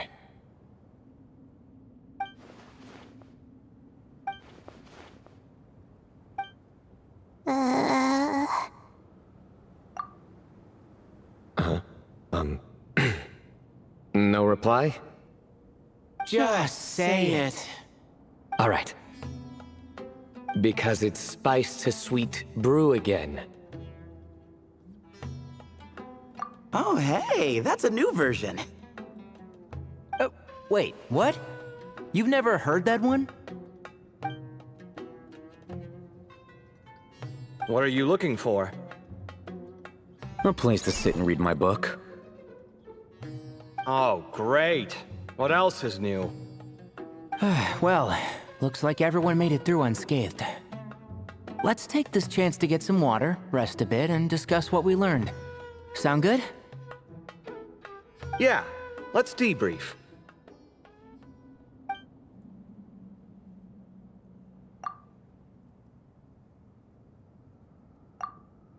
Okay, so we all learned a lot, but it feels like we ended up with even more questions. Yeah, but one thing's for sure. This place is tied to the Ibis King in some way. Hey, Cyno. You're the current representative of Hermanubis. Can you call him up for a sec? Of course. Just let me sense his presence.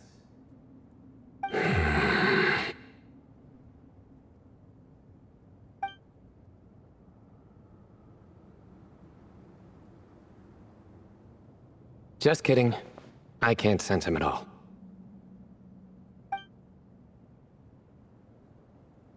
Jeez, Sethos. Did you set him up for that one? What are you, a two-man act?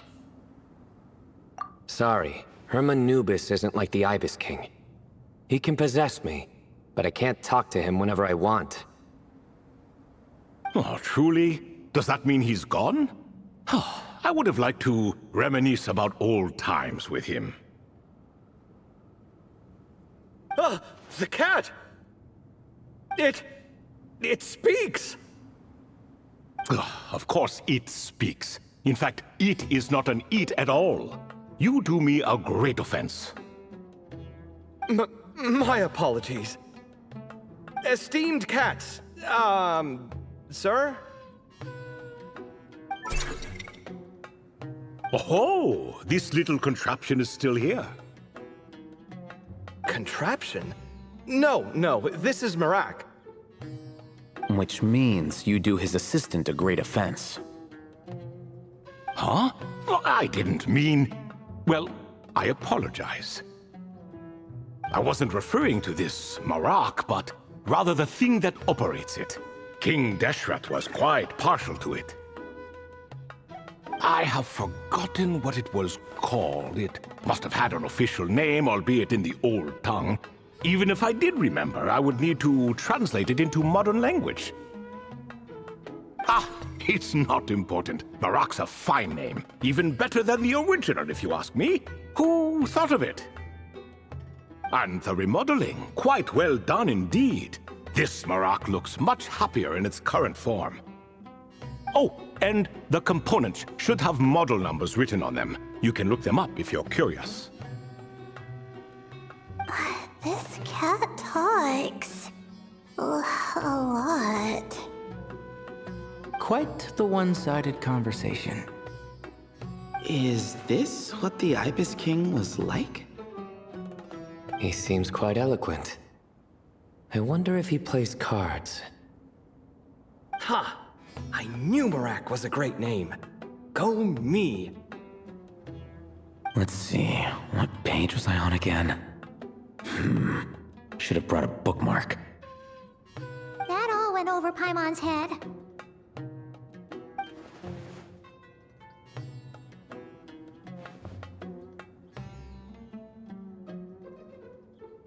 Hello indeed. For you to know my name. Yes, I was not mistaken. You are special among your companions. But you are all guests. It is only proper to invite you in. Come then, this way.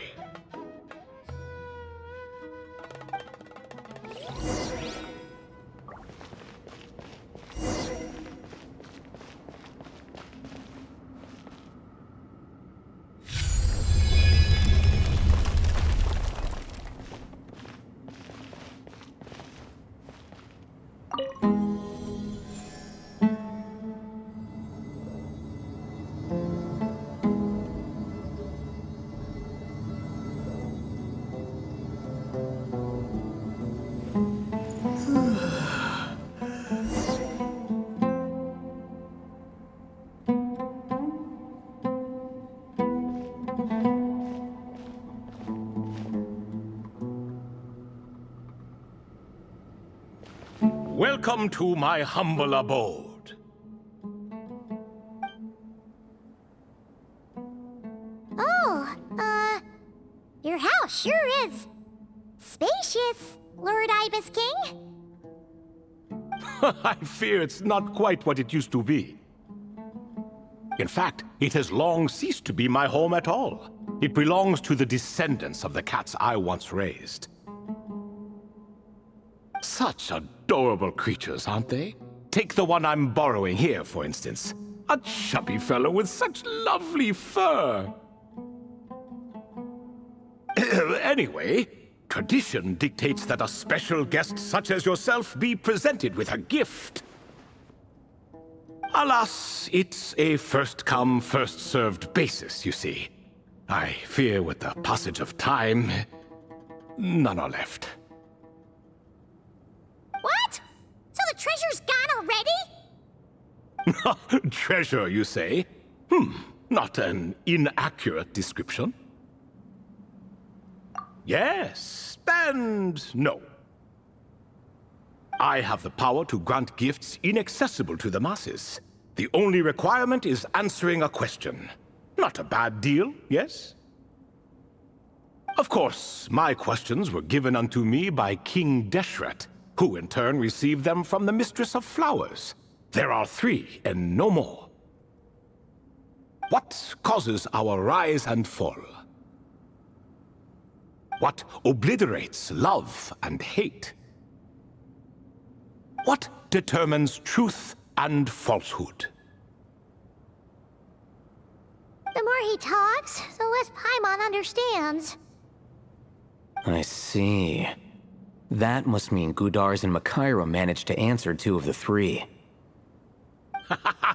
Another who understands. Oh, so that's the event those 2 slabs are depicting. Ah, priests and their records. A singular obsession, and quite boring too. After being imprisoned within Aru, I could, on occasion, take the form of a cat to converse with those around me. But I despised speaking to them. No conversational skills whatsoever. Now, humans like you who stumble in here from time to time, you are much more interesting. Hold on, we're getting off topic again. The 3 questions you just mentioned, what are they for, exactly? Ah, that is a story that begins with King Deshret. And we're in for another long one. Nostalgia for the past is common to us all, is it not?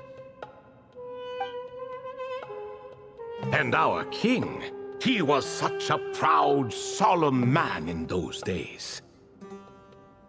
He watched us speak of the present and the future, of the wisdom we possessed or were about to obtain.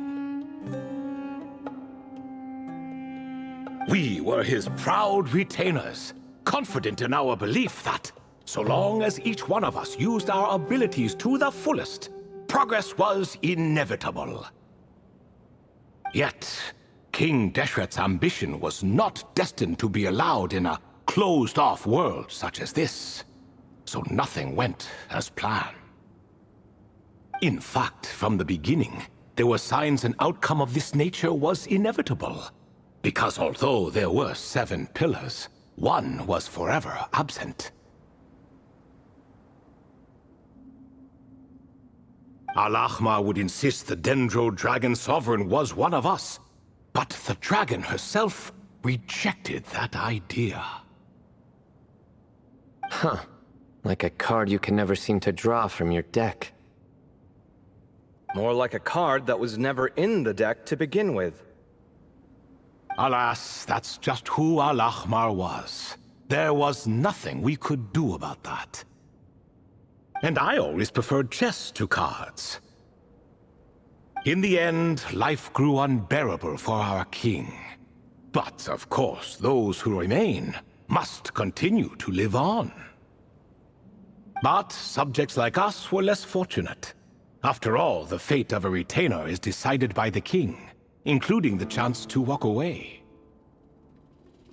So it was then that King Deshret had Kroko, Goti, and I locked up within Aru, where we remain to this day.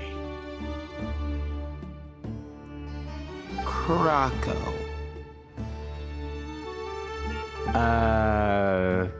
Goti? Ah, of course. You're more familiar with their full names. Sobek, the Crocodile King, and Hereshef, the Goat King.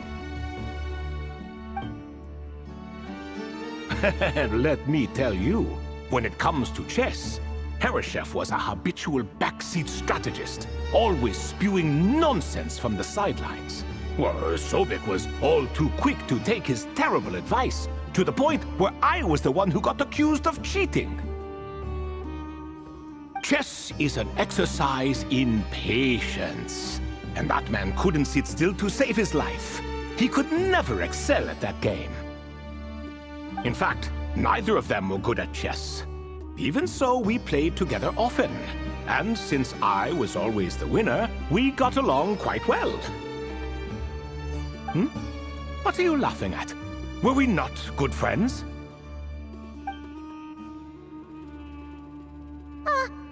No one's laughing.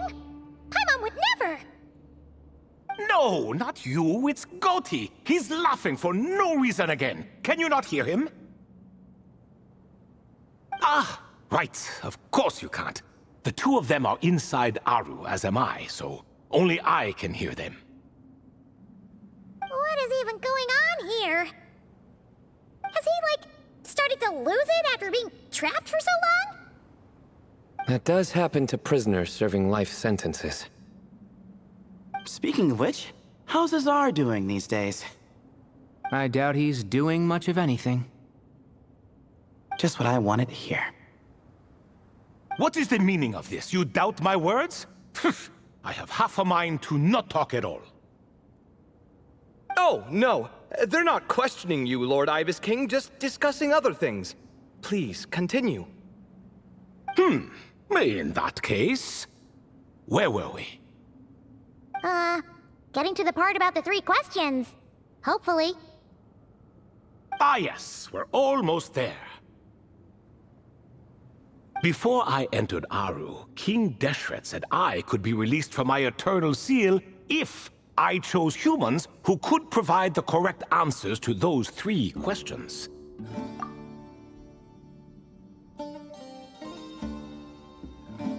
The first person who caught my eye was Gudars. I asked him, what causes our rise and fall? He answered, conspiracy and betrayal, for it renders the righteous and wise unable to succeed, and thus nations fall. I found his answer quite interesting, so I bestowed upon him the power to deceive. The second human I chose was Makaira. I asked her, what obliterates love and hate? She said unto me, I have nothing left to lose. Vengeance alone can quench both love and hate. I found this to be another fascinating response, so I granted her the power to be loved. But both of them ended up... Now then, young one, riddle me this. Did their answers point to this fate, or was it the power I bestowed upon them that determined their end? I'm just an observer who doesn't understand their circumstances, so I can't answer. A clever reply. I do not wish to comment either. It is all in the past at this point. My only wish was for their answers to be acknowledged by King Deshret's rules, and bring me one step closer to freedom. As for the final person, her fate remains to be seen, so I will not reveal her name.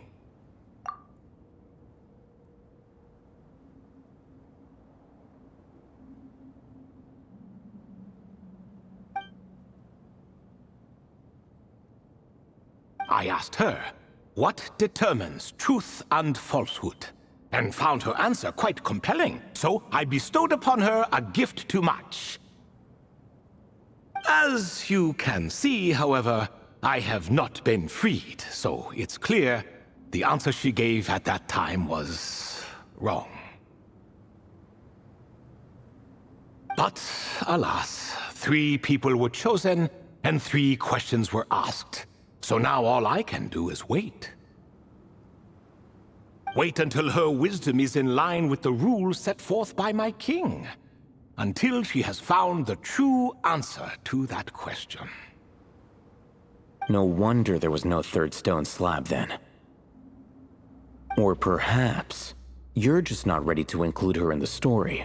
Though, that might be a generous interpretation. Well, it's not merely because her story remains unfinished. As the remaining priests of this place left, or passed on, there were none left to record the events that followed. Besides, stone slabs are few and far between in the Great Red Sands. In the sprawling desert, very few things or people even manage to leave a trace. But sometimes I can't help but wonder. If that young man from several centuries ago had been willing to answer my question, would I have left Aru by now? Wait, so there was someone else? Of course, it has been thousands of years after all. All sorts of people have stumbled upon this place, but I only chose the special ones. That young man had such a singular intelligence, though his companion, by contrast, was rather average. The author of those notes we found? The student named Zandik? Ah, yes, I think that was his name. In truth, I was unsure whether I should grant him my third remaining gift. He was, of course, exceedingly clever, but he was also mistrustful and narcissistic in equal measure, and there did not seem to be a line he was unwilling to cross. Too much power could be dangerous in the hands of someone like him, so I found myself rather relieved when he declined my gift. Oh, he turned you down? Did he give a reason? Yes. He said he didn't need it. I still remember the look in his eyes. Nothing stood out per se, and still I could sense contempt and disdain radiating from his gaze. I could not give an exact reason, but on instinct I just knew. It would not end well to get close to a man like that. So, I tricked him. Stick close to your companion, I said. Only the descendants of Tulatula can come and go as they please. Leave him behind, and there is no escape for you. So, does that mean his companion wasn't a descendant of Tulatula? Oh no, that part was true. The lie was in the other half. Anyone can enter or exit this place. There are no restrictions. I saw that his companion was exhausted and was concerned Zandik might leave him behind, or worse, that some other accident might befall him. So I made up an excuse to prevent Zandik from going a step too far. Oh, and speaking of, Zandik's companion had the same blue hair and pointed ears as you. Wait, does that mean Layla's also a descendant of Tulatula? Indeed. When Hermanubis founded that city, he took in many who had nowhere else to go. Today their progeny are scattered to the 4 winds, and indeed are far more numerous than I could have imagined. So the person you protected could have been my ancestor. Yes, yes. You're very welcome for that. Could I ask a another question, Lord Ibis King? Of course. I have nothing but time, I'm afraid. Did you also save me and a man named Jur? I did. You two were quite unlucky bumping into a device King Deshret once used to measure human brain power. That contact caused more knowledge than you could handle to flood into your minds. So I replaced that knowledge with simpler, repetitive information. Of course, the side effect being the same thought repeating over and over again in your mind, but that should resolve itself in time. How many moons are there in the sky? Yes, that was the phrase I used in your head. I forgot the other one, though. I believe it had something to do with food. Both were spur-of-the-moment decisions, so no need to dwell on the meaning too much. Oh, I see. Thank you, Lord Ibis King. As I said, young one, you are most welcome. If you're inclined to return the favor, perhaps you could turn off that device so no one else can trigger it? There's only so much a cat's paw can do, so I'm afraid this is something I must leave to you. Or Marak, I suppose. Oh, splendid! Another one bites the dust. Such is the fate of things here. Day by day, little by little, the remnants of ages past fade into obscurity. For that reason, the gifts of bygone eras, be they tied to your blood or technological in nature, are not to be revered. They are tools, nothing more. Disrespectful? I simply make the most of what I have. Besides, our king has been gone all these years. What good does it do to revere him now? Oh, are you talking to the Goat King again?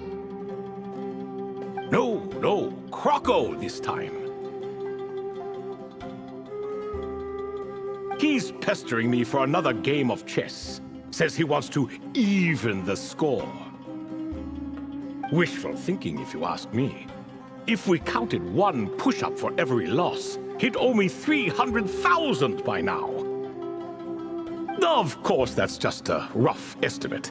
I've never kept count. It appears that's something you like. Being someone unable to be defeated. I suppose so. All right then. Time for me to extend my winning streak, and for you all to head home.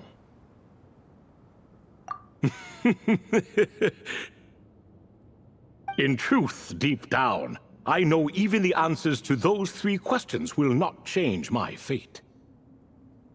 But that is for me to reckon with. Go on now.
Excuse me. Do you even know what time it is? I've harvested 3 crops of tomatoes while you've been gone. You're exaggerating, Professor. I'm making a point. There's a difference. Sincerest apologies for keeping you waiting, Professor Cyrus. See, that's what I call manners. Now, are any of you hurt? Nope. It went way smoother than we expected, actually. I presume the investigation is complete then. Come, tell me all about it.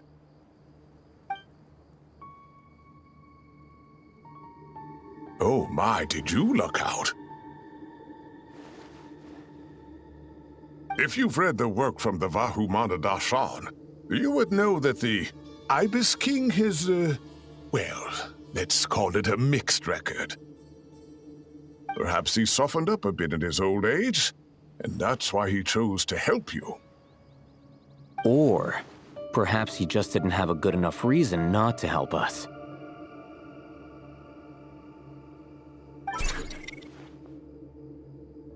See? Marak agrees. How do you even know that's what Marak meant? That could have just been a happy noise.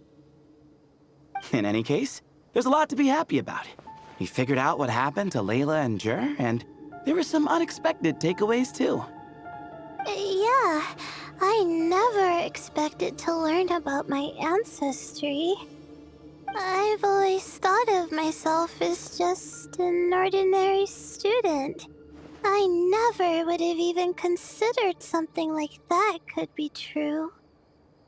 Come to think of it, our ancestors might even have been friends at some point. Huh? You're right. Maybe I should take a trip back home to see if I can find any records about that. Oh, I was just throwing that out there. I wouldn't want you to go to the trouble. It's fine. My advisor gave me a break, and I still have a few days left, so... Oh, wait. My study topic. I haven't made any progress at all. No. I need to focus on that instead. Right. Couldn't you help her, Professor? Huh? No, I could never. Me, you say? I'm from the Spatamar Darshan, and I don't think that Nephis or Zahahadi researched the stars. All I have to offer are my homegrown tomatoes. Although I suppose it's not impossible. I can ask a few old friends to recommend some interesting topics. You really don't have to. It sounds like a lot of work. Hardly. A few passing questions while we water the plants? It's no trouble at all. Thank you so much. Of course. Now it's getting late, and you all must be tired. Let's wrap things up here. Some say desert nights are the sun taking mercy on us after the heat of the day. So, let's leave while she still feels merciful.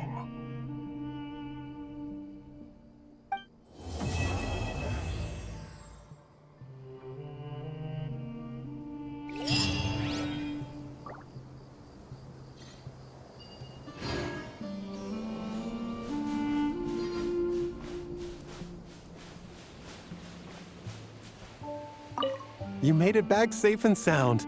Glad to see it. I'll have to ask Sethos all about it later.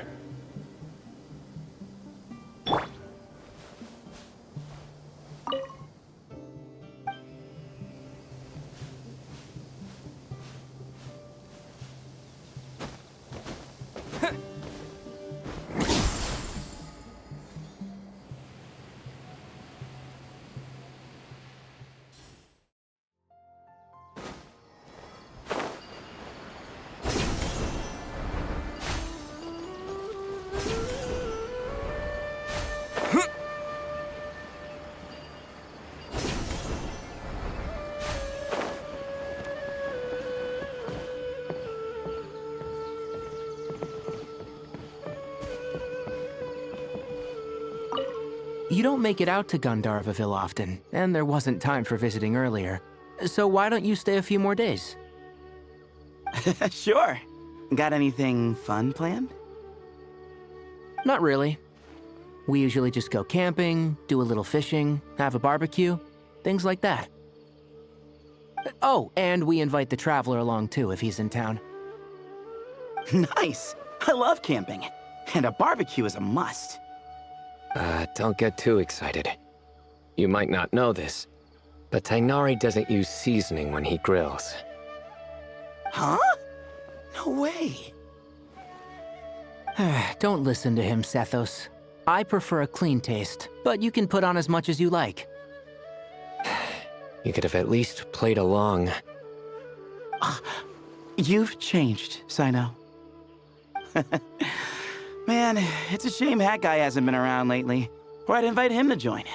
He's the perfect buffer for your nonsense. I wouldn't mind him tagging along either. It's just a shame he doesn't play cards. Do you want to know why? Absolutely not. Seriously though, where did he go? Has anyone seen him around at all? I heard he's taking care of something in Notcry. Oh, well, I hope it all works out. Hey! Haven't thought of a new pun yet, but it'll come to me. And then I'll punch them with humor. Surely that little girl must be leaving soon. Rainforest life sure is something. Do all desert dwellers become like him after being here long enough? Hat Guy. Card games. Was he setting up for a hat trick joke? Surely that little girl must be leaving.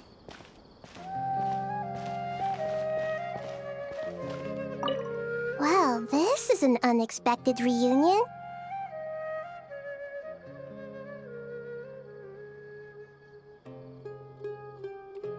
Like 3 stars of different colors rising in the same sky.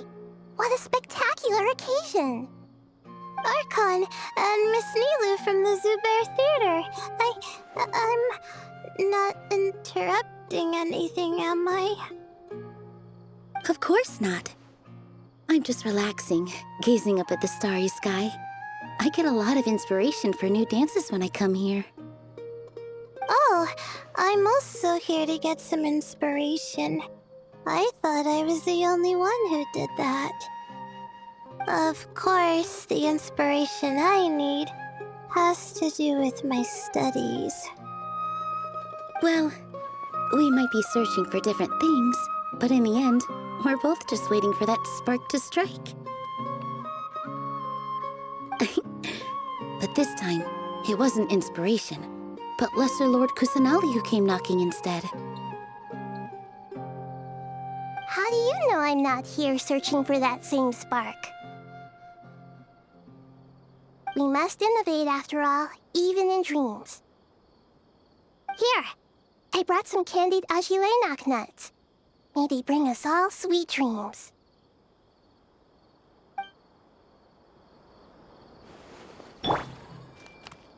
Everyone hold hands! 3 stars of different colors.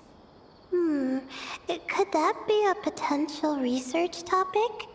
I should look into that. Hey! Miss Layla seems to be under a lot of pressure. I should take her to watch her performance sometime. That might help her unwind. I see everything! Miss Layla seems to be under a lot of pressure. I should take her to watch her performance sometime. That might help her unwind.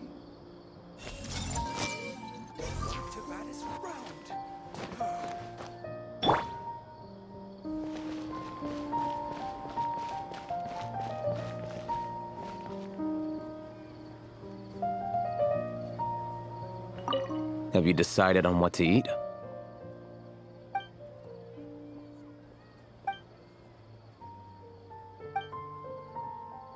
Fine. I'll go ahead and order then. Hey! Wait a minute! So, when you do the thing where you pretend not to hear a question if you don't want to answer, it works like a charm. But not when I do it? That's because you have to use it on the right person. Besides, you really think you can use my own tricks against me?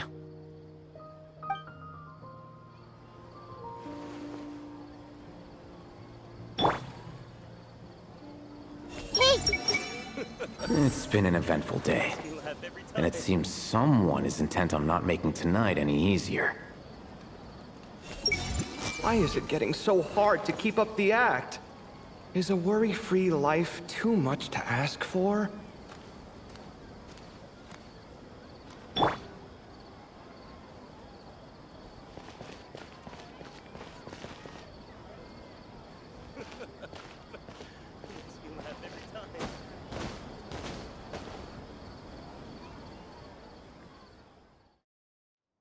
Traveler! Paimon, over here! Welcome to the home base of the Fieldwise Center! As you can see, the core projects are already up and running, so we can get to work at any time. Huh. This feels like one of those places light novels talk about. You know, the adventuring hubs where rookies gather to take quests and stuff. Oh, and almost like a school festival at the same time, with everyone getting together to learn and then forming teams to hone their skills. It's so exciting! Well, this place isn't quite as decked out as a school festival, but Master Tighnari said the academia plans to be generous with the resources. Anyway, before students and researchers head out on dangerous field missions, they can come here for advice and emergency training. We even have professionals on staff that can join their teams to serve as guides or safety personnel. Yeah, you can think of it like a forward operating base, equal parts theoretical training and field practice. We'll familiarize new recruits with potential challenges in the wild and take them through drills, so there's no reason to panic during the real thing. Amber, you're here too? Surprised? I know I was. I'm off duty right now, so I was planning to just drop in on Kali for a bit. But I didn't realize how busy she'd be. I'm not the type of person to sit around and watch, so I decided to be her assistant. Sorry, Amber. I didn't mean to put you to work during your time off. Don't worry about it. A little relaxation balanced out with some fulfilling work is a great vacation in my book. Plus, I've learned a whole bunch of stuff too. And I got to see the Traveler in Paimon again. I mean, it just keeps getting better. We should have a giant feast once we're done here. How does that sound? A feast with the first friend we met in Sumeru and the first friend we met on our whole journey. Oh, that sounds just about as awesome as a giant plate of sticky honey roast. All right, down to business then. Kaveh and I are in charge of the Scouting Speedsters project. The focus is using devices and machines to pass through hazardous areas, survey terrain, and get details on potential threats. Plus, a mortar research indicates that during dangerous situations, having the support of an adorable companion can help set adventurers' minds at ease and prevent excess nerves. So, we took inspiration from Cullen Anba and Baron Bunny to create 2 scouting devices that are both adorable and useful. Cullen Anbot and Bar Drone Bunny. So far, feedback has been pretty positive. Once we've collected enough data, the academia will continue to refine the scouting buddies and release even more designs. A bunch of Cullen and Baron Bunnies running around the wilderness? What is that gonna look like? Plus, with you to guide our 2 little scouts, we'll be able to obtain some great data. Once you have a more complete understanding of the Fieldwise Center, you should come test them out. Now come with me. I'll introduce you to the other consultants. Oh yeah, the lady with the greenish-blue hair also has a super adorable device over there. But it does something completely different than our scouting buddies. I'm looking forward to seeing it in action. Oh hey! Another familiar face!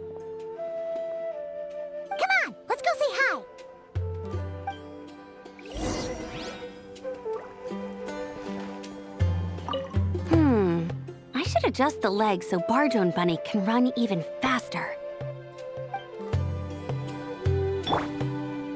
I see everything. Gotta keep it up. Let's do this.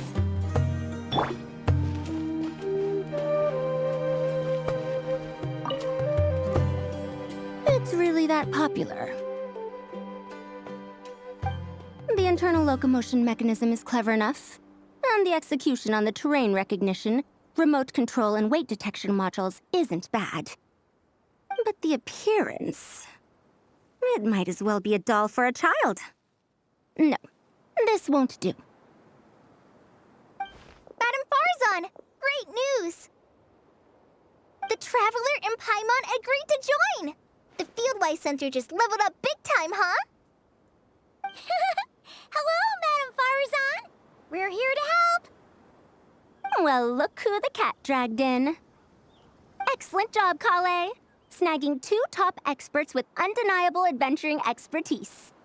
Now the League won't be able to say a word, no matter what kind of feedback I give. Now tell me, what do you think of this puzzle, pal? Whoa, it looks just like you. It's a collaboration between my juniors in the Haravatat Darshan, the Puzzlers League, and the Synopsium on Ruin Mechanisms. Clearly, the technological aspect is quite advanced. But the appearance... it couldn't be more childish. You should have seen Anise, defending this design choice with more passion than her thesis. Young people these days. Far too obsessed with making things cute.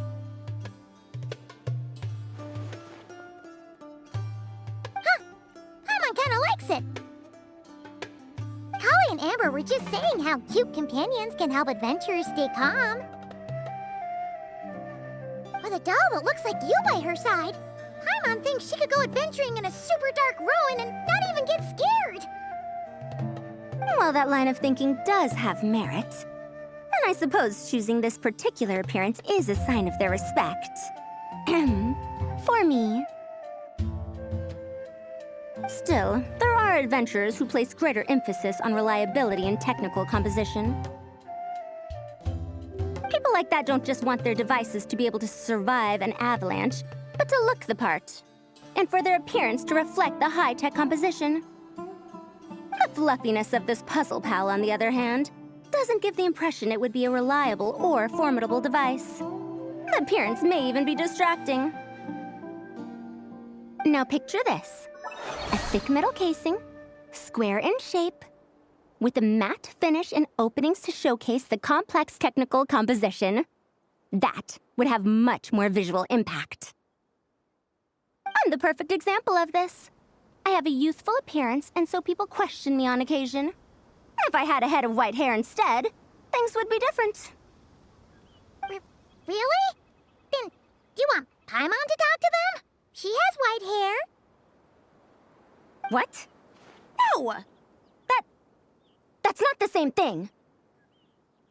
I didn't realize you had such strict views about this, Madame Farzan.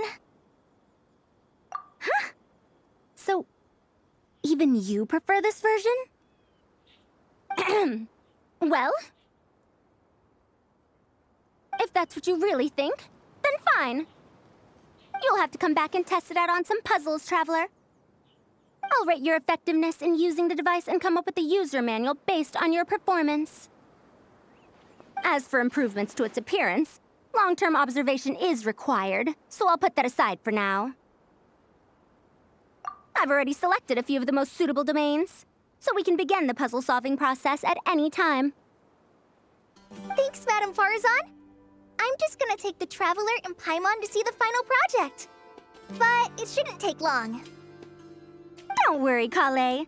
You're the one in charge here. Just make sure to pace yourself. Once things calm down, come over to see me and we'll have a nice chat. I'll even treat you to some snacks from back in my day.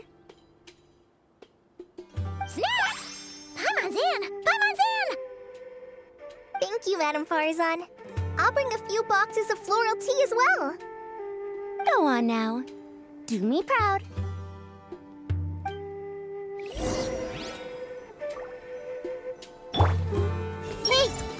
take a closer look at how this mechanism moves.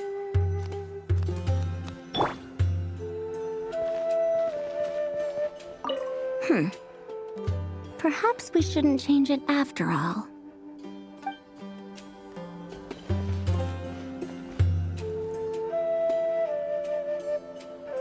This last one is a long-term project we're calling the Security Division. Thanks to General Mahamatra Cyno, we've been able to bring Dia on as the instructor and Candace as the coordinator. They're putting together a combat test right now, but they should be back soon. Hey, looking for us? Guess we showed up right on cue then.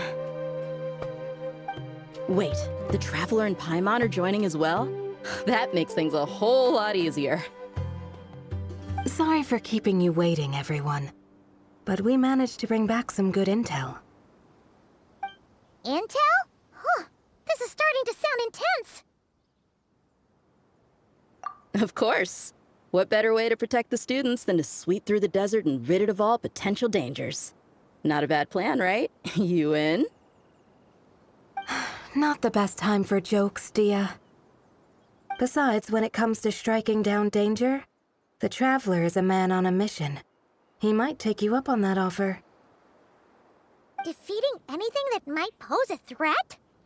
Oh, even if the Traveler worked non-stop, that could still take years. We'd have to stop traveling. Oh, Paimon doesn't even want to think about that.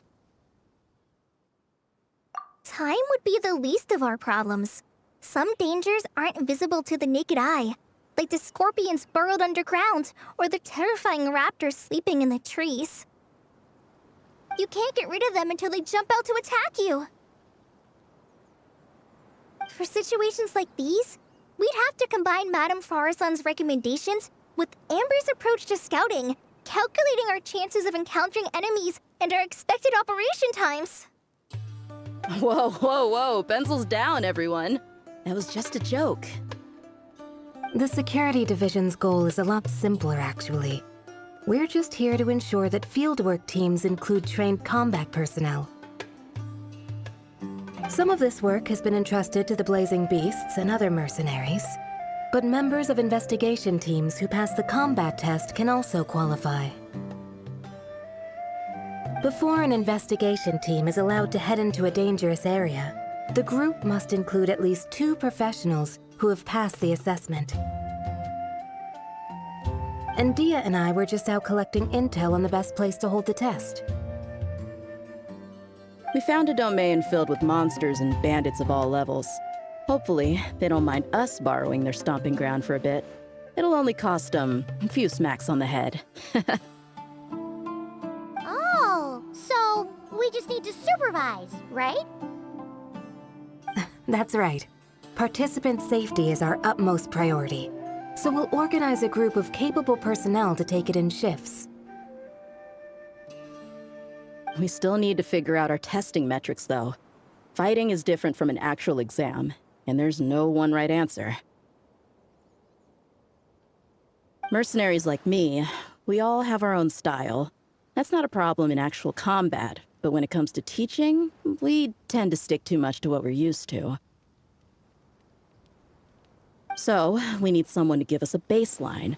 Someone who has the experience, but also takes a more flexible approach in combat.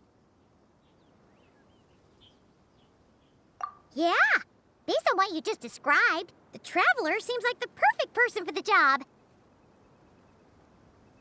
Great. Working with you is always a pleasure, Traveler. Smooth as butter on a steak. Don't forget about compensation for the Traveler and Paimon, Dia. You agreed without doing the math first. It's fine. We'll just split the funds Kale wrangled for us, 20-80. 10 for me, 10 for you, 80 for the 2 of them. Wait, we're getting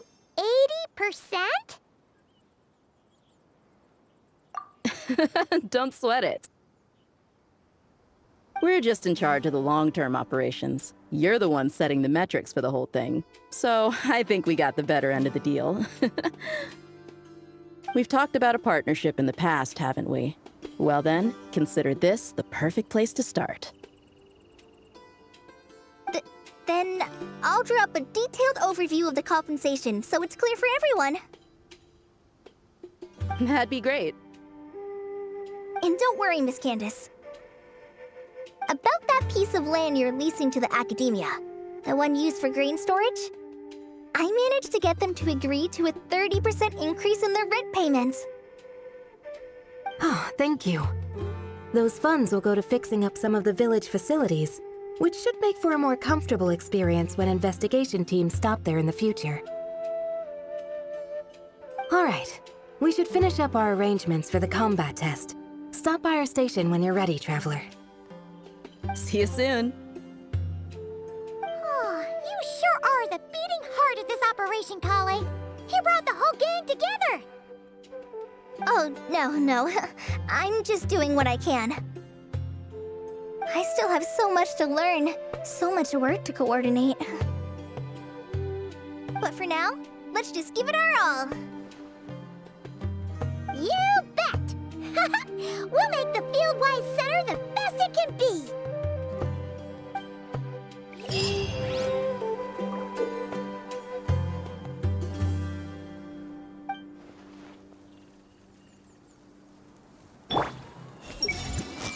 I should invite Candace out for a couple of drinks once this is all over.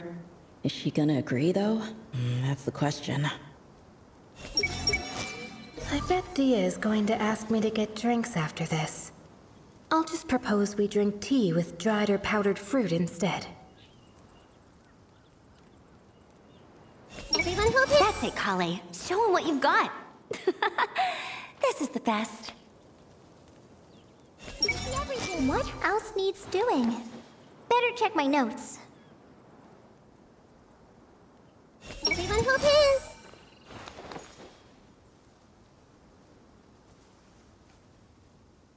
I see everything! If even the Traveler finds this doll adorable, I suppose I can let those young ones mass-produce it.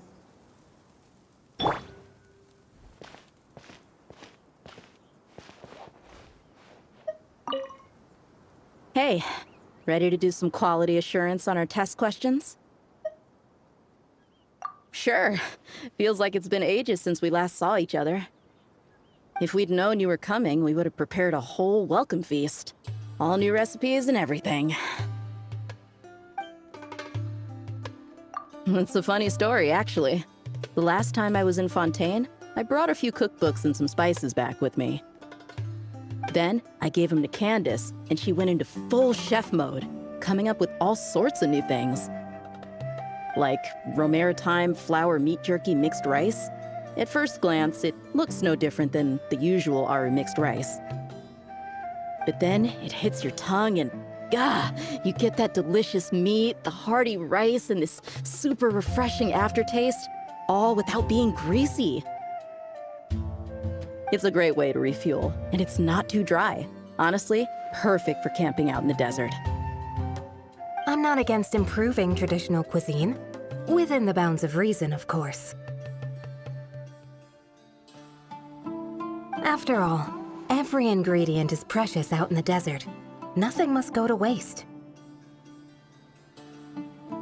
Why didn't you accept that outfit from me then? Fabrics are a valuable resource too.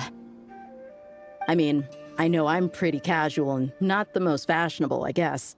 But I had someone help me pick it out. I'm sure nothing was wrong with the fit. In the end, it went to the girl in our Merc band who does the accounting. She seemed to appreciate it at least. I did appreciate it, Dia. It was extremely thoughtful. But as the guardian of Aru Village, my goal is to blend in, not stand out. Besides, fine clothes should go to people who have an occasion to wear them. If your accountant is to represent the blazing beasts in business settings, she should have something to wear. That's why I recommended the clothes go to her. Oh, why didn't you say so earlier? I thought you just didn't like what I picked out. Well, seeing as the blazing beasts will be holing up in Aru Village for the foreseeable future, if you still want to offer something as thanks... You could bring us some bolts of cloth. I'm somewhat familiar with tailoring, and I could use them to fashion sand and dust-resistant cloaks for everyone. The fabric doesn't need to be expensive, just resistant to wear and tear. I trust your judgment on that. Don't worry, I'll think carefully about the shape and pattern when I make one for you. Then all will know that you are an esteemed guest of our village.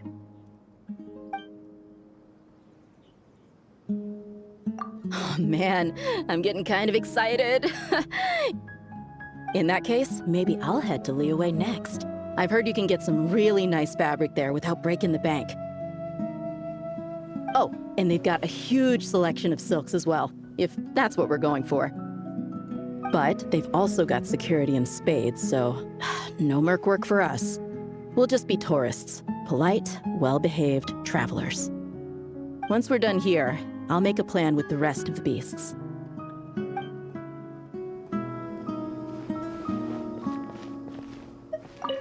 Oh, you're back. Ready to delve into the art of solving mechanical puzzles? Or did you want to have a chat? As you wish. When it's you doing the asking, I'm an open book. Refined, naturally. Not that I have anything against cuteness. A plush little thing with big eyes and a round face. I can see the appeal as much as anyone. But at my age, clinging to such objects like a child is somewhat undignified. Now, some of the newer stuff on the market is just exquisite. Made with the finest material, sculpted in elegant lines with features that glitter like gemstones. The element of cuteness is there, but it also doubles as a piece of art. Wait a second. I thought your questions were going to be academic in nature. What is the meaning of this? Ahem. Fine. I'll let it go this once. But that excuse won't work a second time. Oh, you're back. Ready to delve into the art of solving mechanical puzzles? Or did you want to have a chat? As you wish. When it's you doing the asking, I'm an open book. Ah, a classic debate. I don't think this is a question that has a definitive answer. Not for me, at least. It depends entirely on the scenario. Simply put, if the task requires repetitive mechanical work that dilutes the value of human mental labor, then automated devices are superior. But where identification, analysis, and decision-making are critical, manual control is always safer. Human thought is complex. Even if we were to simulate a 6-year-old's mind, the demands in terms of component design, system weight, and energy cost would be immense. As I see it, conventional hardware capable of simulating adult-level cognition is impossible to integrate into a compact device. For the foreseeable future, anyway. Well, I've told you before, if you find these topics interesting, you should come to my classes. Cyrus's student, Lisa Mincy, is known as a once-in-a-generation genius. But with your smarts, I bet you could give her a run for her Mora.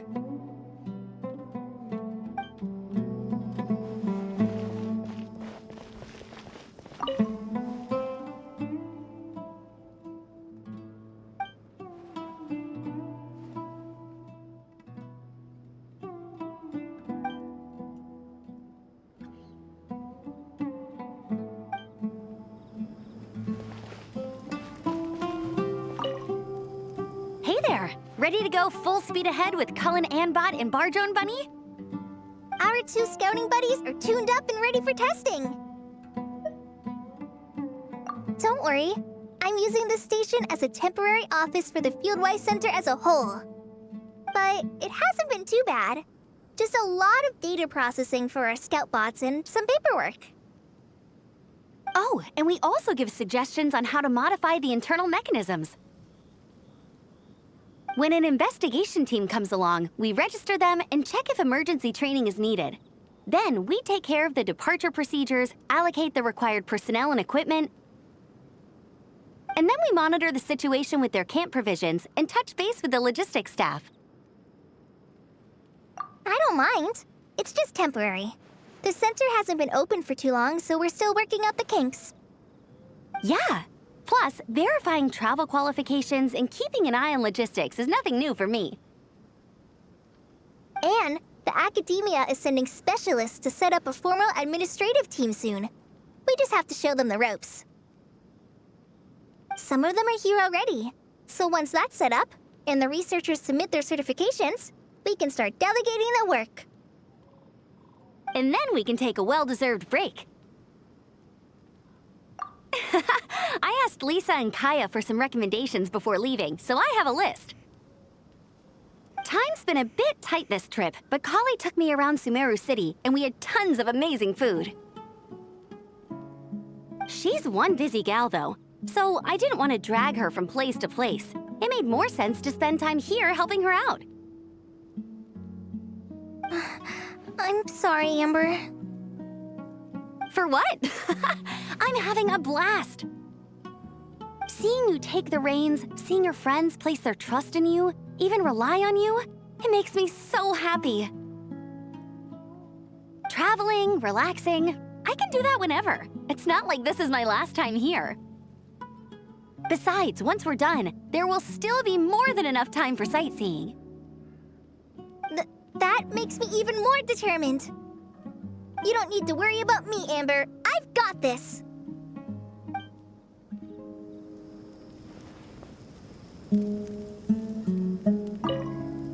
Hey there! Ready to go full speed ahead with Cullen Anbot and Bardrone Bunny? Our 2 scouting buddies are tuned up and ready for testing. Nice. Sure takes you back to the gliding test days, huh?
Looks like reselling mushrooms isn't so easy either.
Ready to do some quality assurance on our test questions? Wonderful.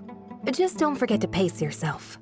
Yep, all you gotta do is defeat a certain number within the time limit. But hey, leave some for the trainees, okay?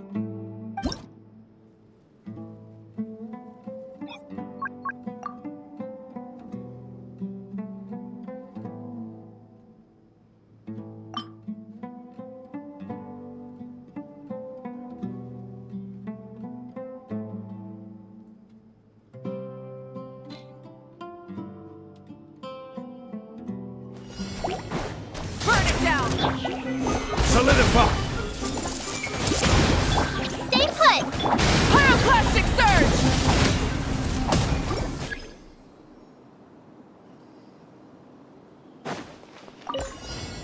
Shaking and stirred! Look at you! Shower me with praise! Let the world come on! Off to the freezer! Let the mighty be humbled!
Umbrella warfare, I guess!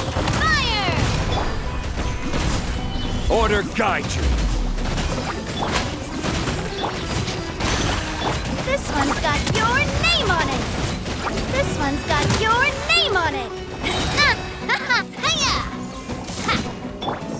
Who wants some of this? Let's roll! Ha! Ha! Ta! Ha! Ha! Ha! Ha! Ha! Ha!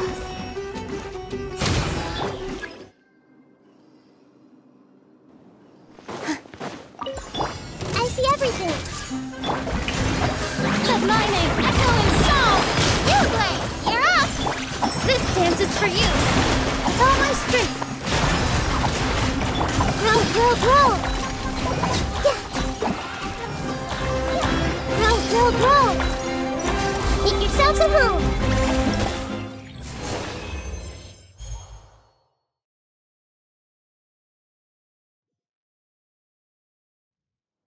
Good news, everyone! The Fieldwise Center is getting a lot of praise from important scholars all throughout the academia. Soon, they'll send a team of specialists to take over the management of this place based on our recommendations. So, thank you for all the support. Wow! Sounds like your hard work paid off, Kaveh. And you're overseeing the transition yourself. Well done. The young students today could learn a thing or two from you, Kaveh. Your confidence, your proactiveness, your leadership. It's admirable. Not like some of the ones I teach. So focused on theses and research with no practical skills to speak of. To be honest, I don't feel all that confident.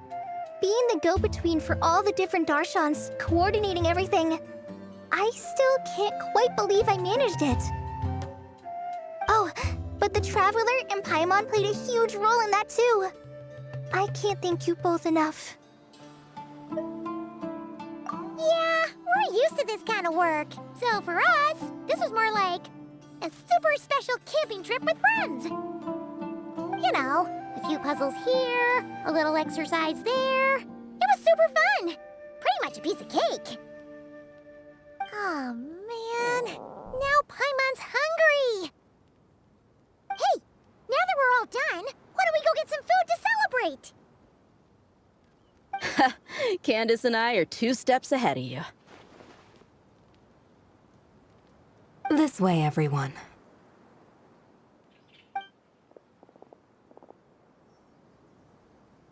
Woohoo! A feast!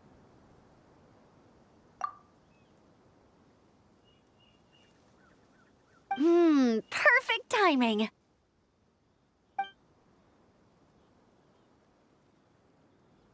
Oh, it's been a while since we've had such a delicious spread of dishes from Sumeru.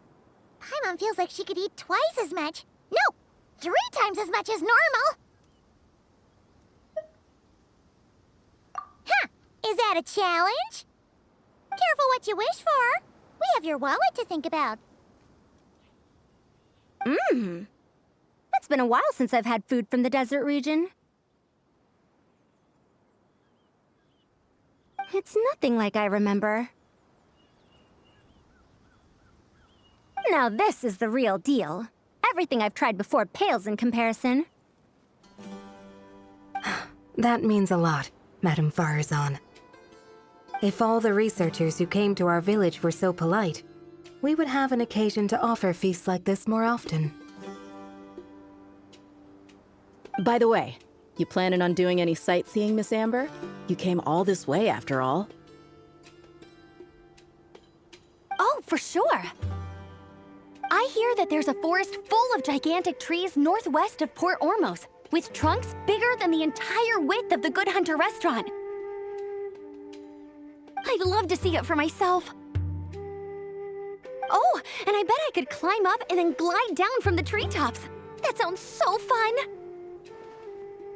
In that case, I'll give you some snacks to take with you.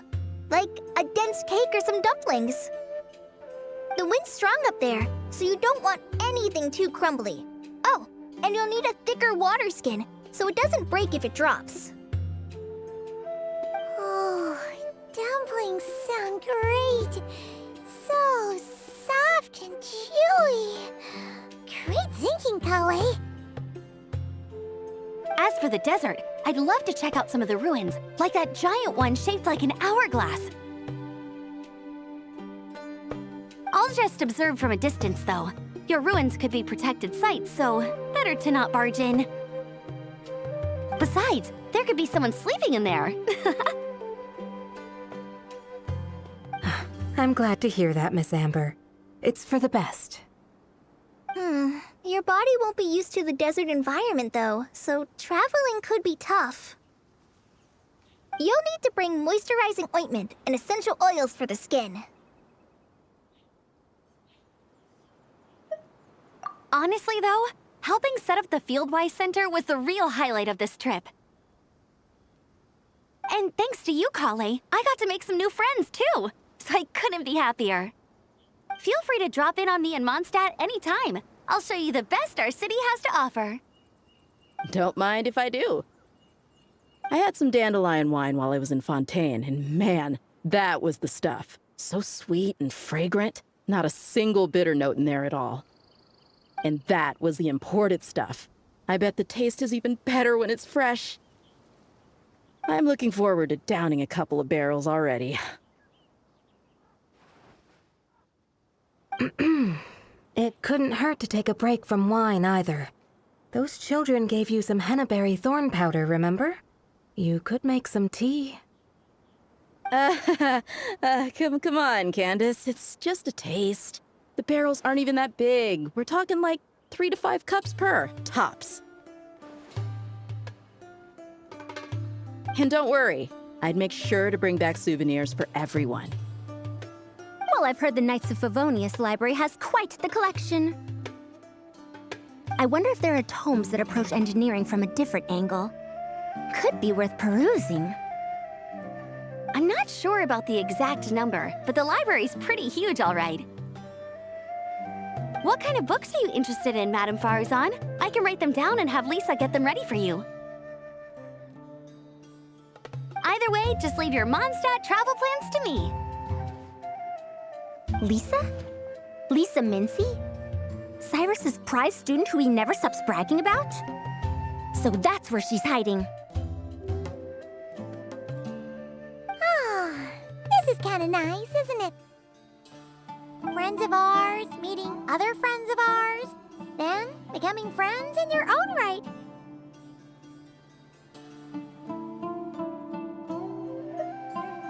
Yeah! Maybe we should start introducing our friends to each other. Paimon can think of a few who might get along. Huh, not a bad idea, right?